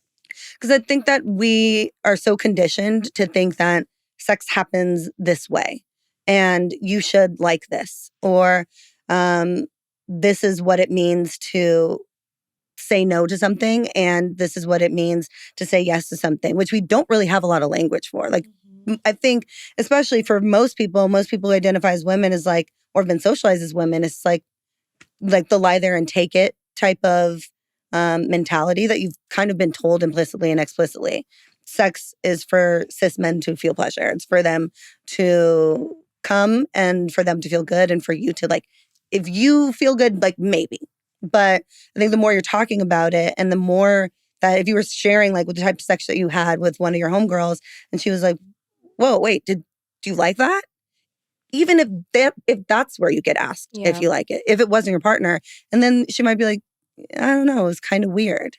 I'd be like, okay, maybe you don't want to see that person again. Maybe you want to talk to that person and tell them that you didn't really like what you guys just did. Let's have these conversations so that it's more possible to access conversations about consent. Yeah, I don't think I can go back to the porn life, only because I'm so much more productive now. It was productive. I was really into life, I was on the message boards and the whole nine, just trying to figure out the new scenes, new technologies, new production companies. Sure. It was a hobby. It was a legit, going to say that sounds like a hobby. It was a hobby. Right. It was a hobby. Right. Shout out to all my fellow travelers out there. I will say this though. This is something that like, there is and I'll ask you about this specifically as the last question about pornography. There is a part. You must eat breakfast burrito before you come in. Okay, it's going to be a new rule. There is a part of the industry that is incredibly corrosive. And the more you know about it, the more you learn about it. You start seeing performers that come into the industry, they're dead. Later, you start seeing people that, really are treated poorly. And then that becomes a part of the thing to where you wonder what the cost of your pleasure is on somebody else. Particularly as you get older, because you get older, but the new budding star is the same age. They're always 21, 22, 23, sometimes 19. And you just start to go, wow. And that changes things a little bit. As you're watching porn or as you're indulging into something like that, that might be healthy for you, but is it healthy to indulge in something in an industry that is sometimes usury and unhealthy?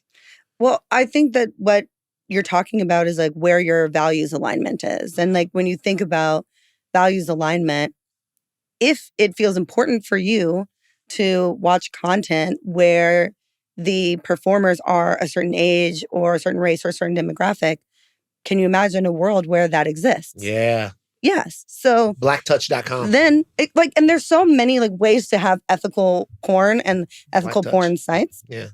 And do you know them? I do. Blacktouch.com? Yeah, I do. It's like real black people having real black sex. Yeah. I don't, you know, like I said, I'm off of the game. But if I was in the game, if I was still in the game, that's like, it's good, clean porn.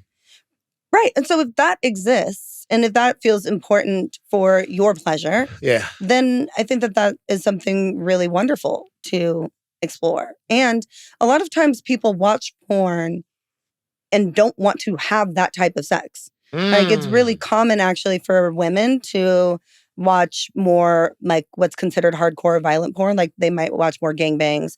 They might watch more like deep throat or hardcore anal or something. And it could be, I want it here. I want it, or CNC, which is like consensual, non-consensual, also called like rape porn. It's common that people fantasize about things, even if they think this is gross, this is disgusting. It doesn't have to be like, I watch a gangbang, I want to get gangbanged. It could just be like, I want to watch this. I want to come, and then I'm done with it. So you might watch this and be like, okay, the performers in this porn are younger. I don't want to date somebody this age. I don't want to have sex with somebody this age. This is what I'm watching, and it can live in my relationship with porn. That's for most porn. So moving off of that, I want to have a conversation that talks a little bit more about, or ask you what you think about specifically men here. Because I'll say this. My relationship to sex early on, as much as it was formed by my mother's openness and her intelligence and her willingness to have any conversation with me, right? My mom was just like, sometimes I paint her as a free spirit, but she was down to talk to you, even if it was to shock you. My father, who we've talked extensively about on this podcast, it's almost fucking his podcast, but his relationship was different. You accessed your manhood. Part of it was through sex. Part of it was through whether or not a woman wanted to sleep with you. Now there was a certain care that he would want you to put into that. He would be like, you have to, there's a thing, you have to care for a woman. You have to take away her reasons for her to not want to have sex with you, right? That was his thing. Like, don't give her a reason to not want to have sex with you. How, as an older man, do I teach ethical and responsible sexual attitudes to younger men? Like, is there a blueprint? Is there a way that we should re-educate ourselves to re-educate young boys and young girls? But to me, I'm saying young boys because, you know, I mentor the young boys. What do you think you would have wanted to know? Good question. I've never actually thought about this. I would have just wanted to have a conversation about sex itself and not about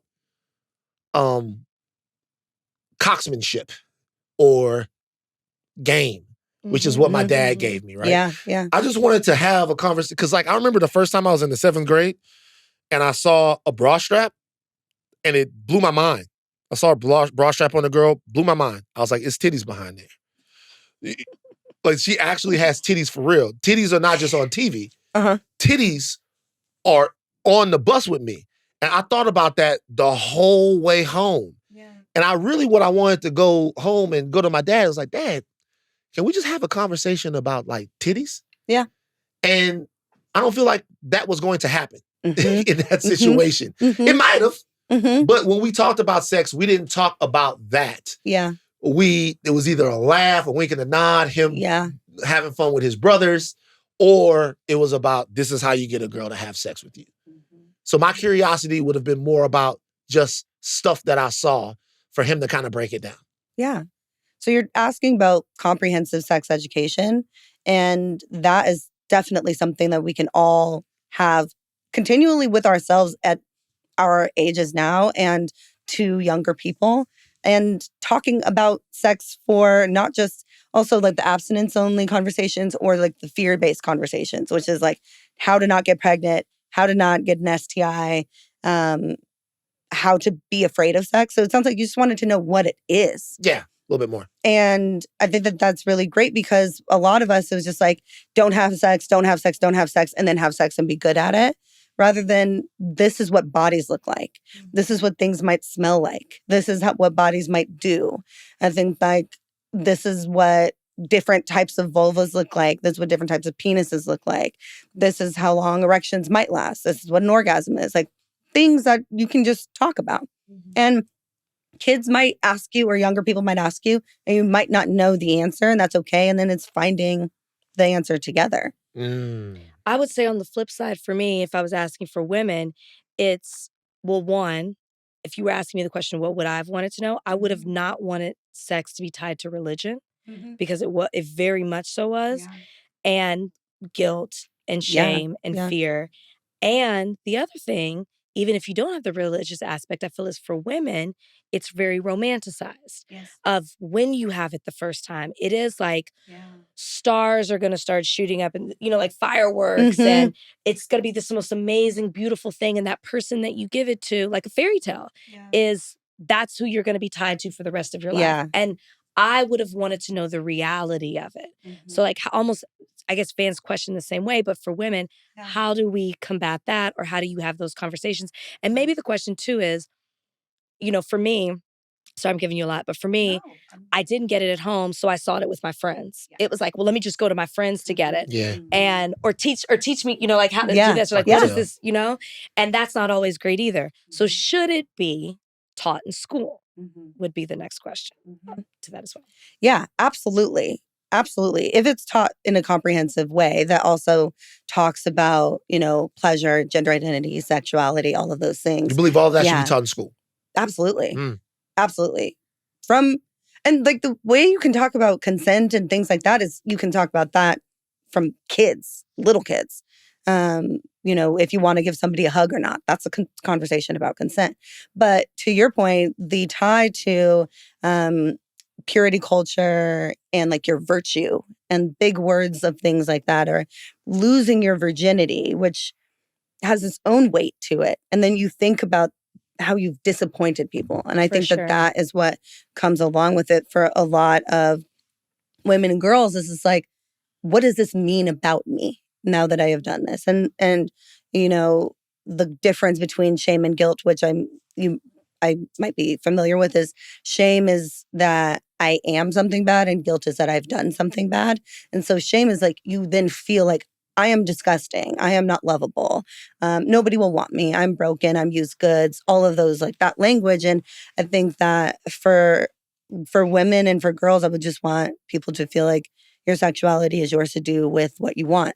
And that might include not having sex. That might include having a bunch of sex. That might include, talking with people about it. That might not. But I think like understanding that your sexuality actually has very little to do with your religion. Wow. Kamil Lewis, do you have a book? I don't have a book. I should. Why? You should. Shame! All right, I will get right on it. Shame, I'm telling you. I know you do, so, and I want to give you the opportunity to talk about what else you do too.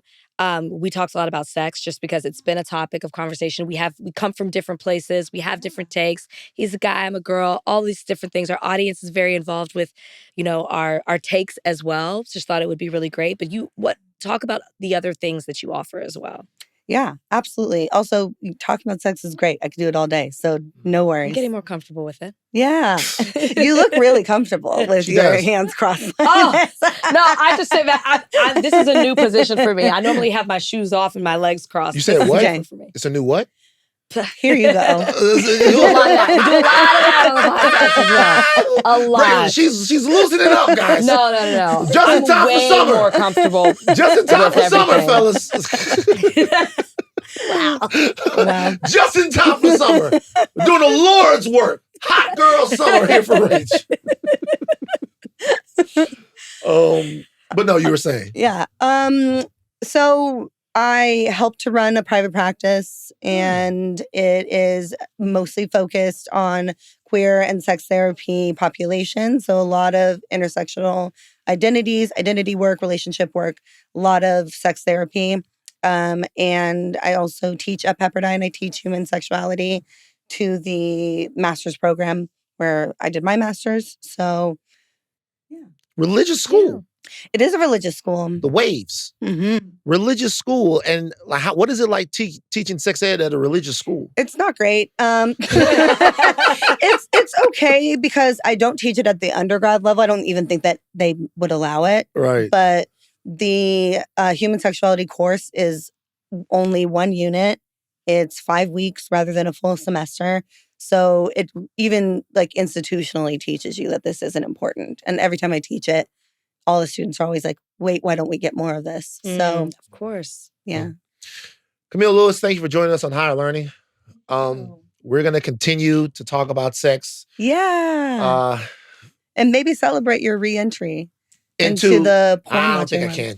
Okay. I made promises. All right. I don't think I can. Plus, like I said, I'm getting a lot more done. Okay. And so, you know, I think I can. But I can tell you what, I can look back at my time much more favorably now. You freed me. You've opened me up. And just like Rachel, this summer, fellas, right here, we're gonna do Pop the Balloon. Okay. With Rachel. Camille, thank you for joining us. Thank you so much. All right, that's enough. Happy birthday, Rach. Happy birthday, Mouse. Happy birthday, Rach. What are you gonna do for the rest of the day? I'm gonna kick it. I've gotta go see Sinners again. Sinners. Gonna have a nice home-cooked meal, just chill. Had the party this weekend. You showed up. They acted like it was, everybody was excited. Everyone was like, where was Van? I'm not gonna tell you what he was doing because he was obviously prioritizing things over me. That's neither here nor there. He eventually came. It was a great time. Had the party this weekend. Mhm. And yeah, now I'll just kick it. And it's happy birthday to Kalika. We love Kalika. We went to our friend's house and she had Peloton bikes everywhere. Cycle House. She's an OG in it. Oh, people was wondering if she was slinging Pelotons on the side. No. She's an OG. OG for Cycle House? Like just cycling, period. Shout out to Nichelle Hines. Shout out to Nichelle. Like it was Pelotons everywhere. Everybody was having fun. Everybody was in good mood. Great. I met How to Make It in America. Finally, you met Brian. The good one. That nigga the man. We love Brian. How to Make It in America was... Shout out to Brian. Shout out to Jamie, man. Shout out to Grant. You know, You love our crew. I love y'all crew. And I'm so happy that you finally got to be a part of it. Now you got to come back. Yeah, we'll see. All right, take your caps off and do not stop around. I'm Van Lathan Jr. I'm Rachel and Lindsay. Bye, guys.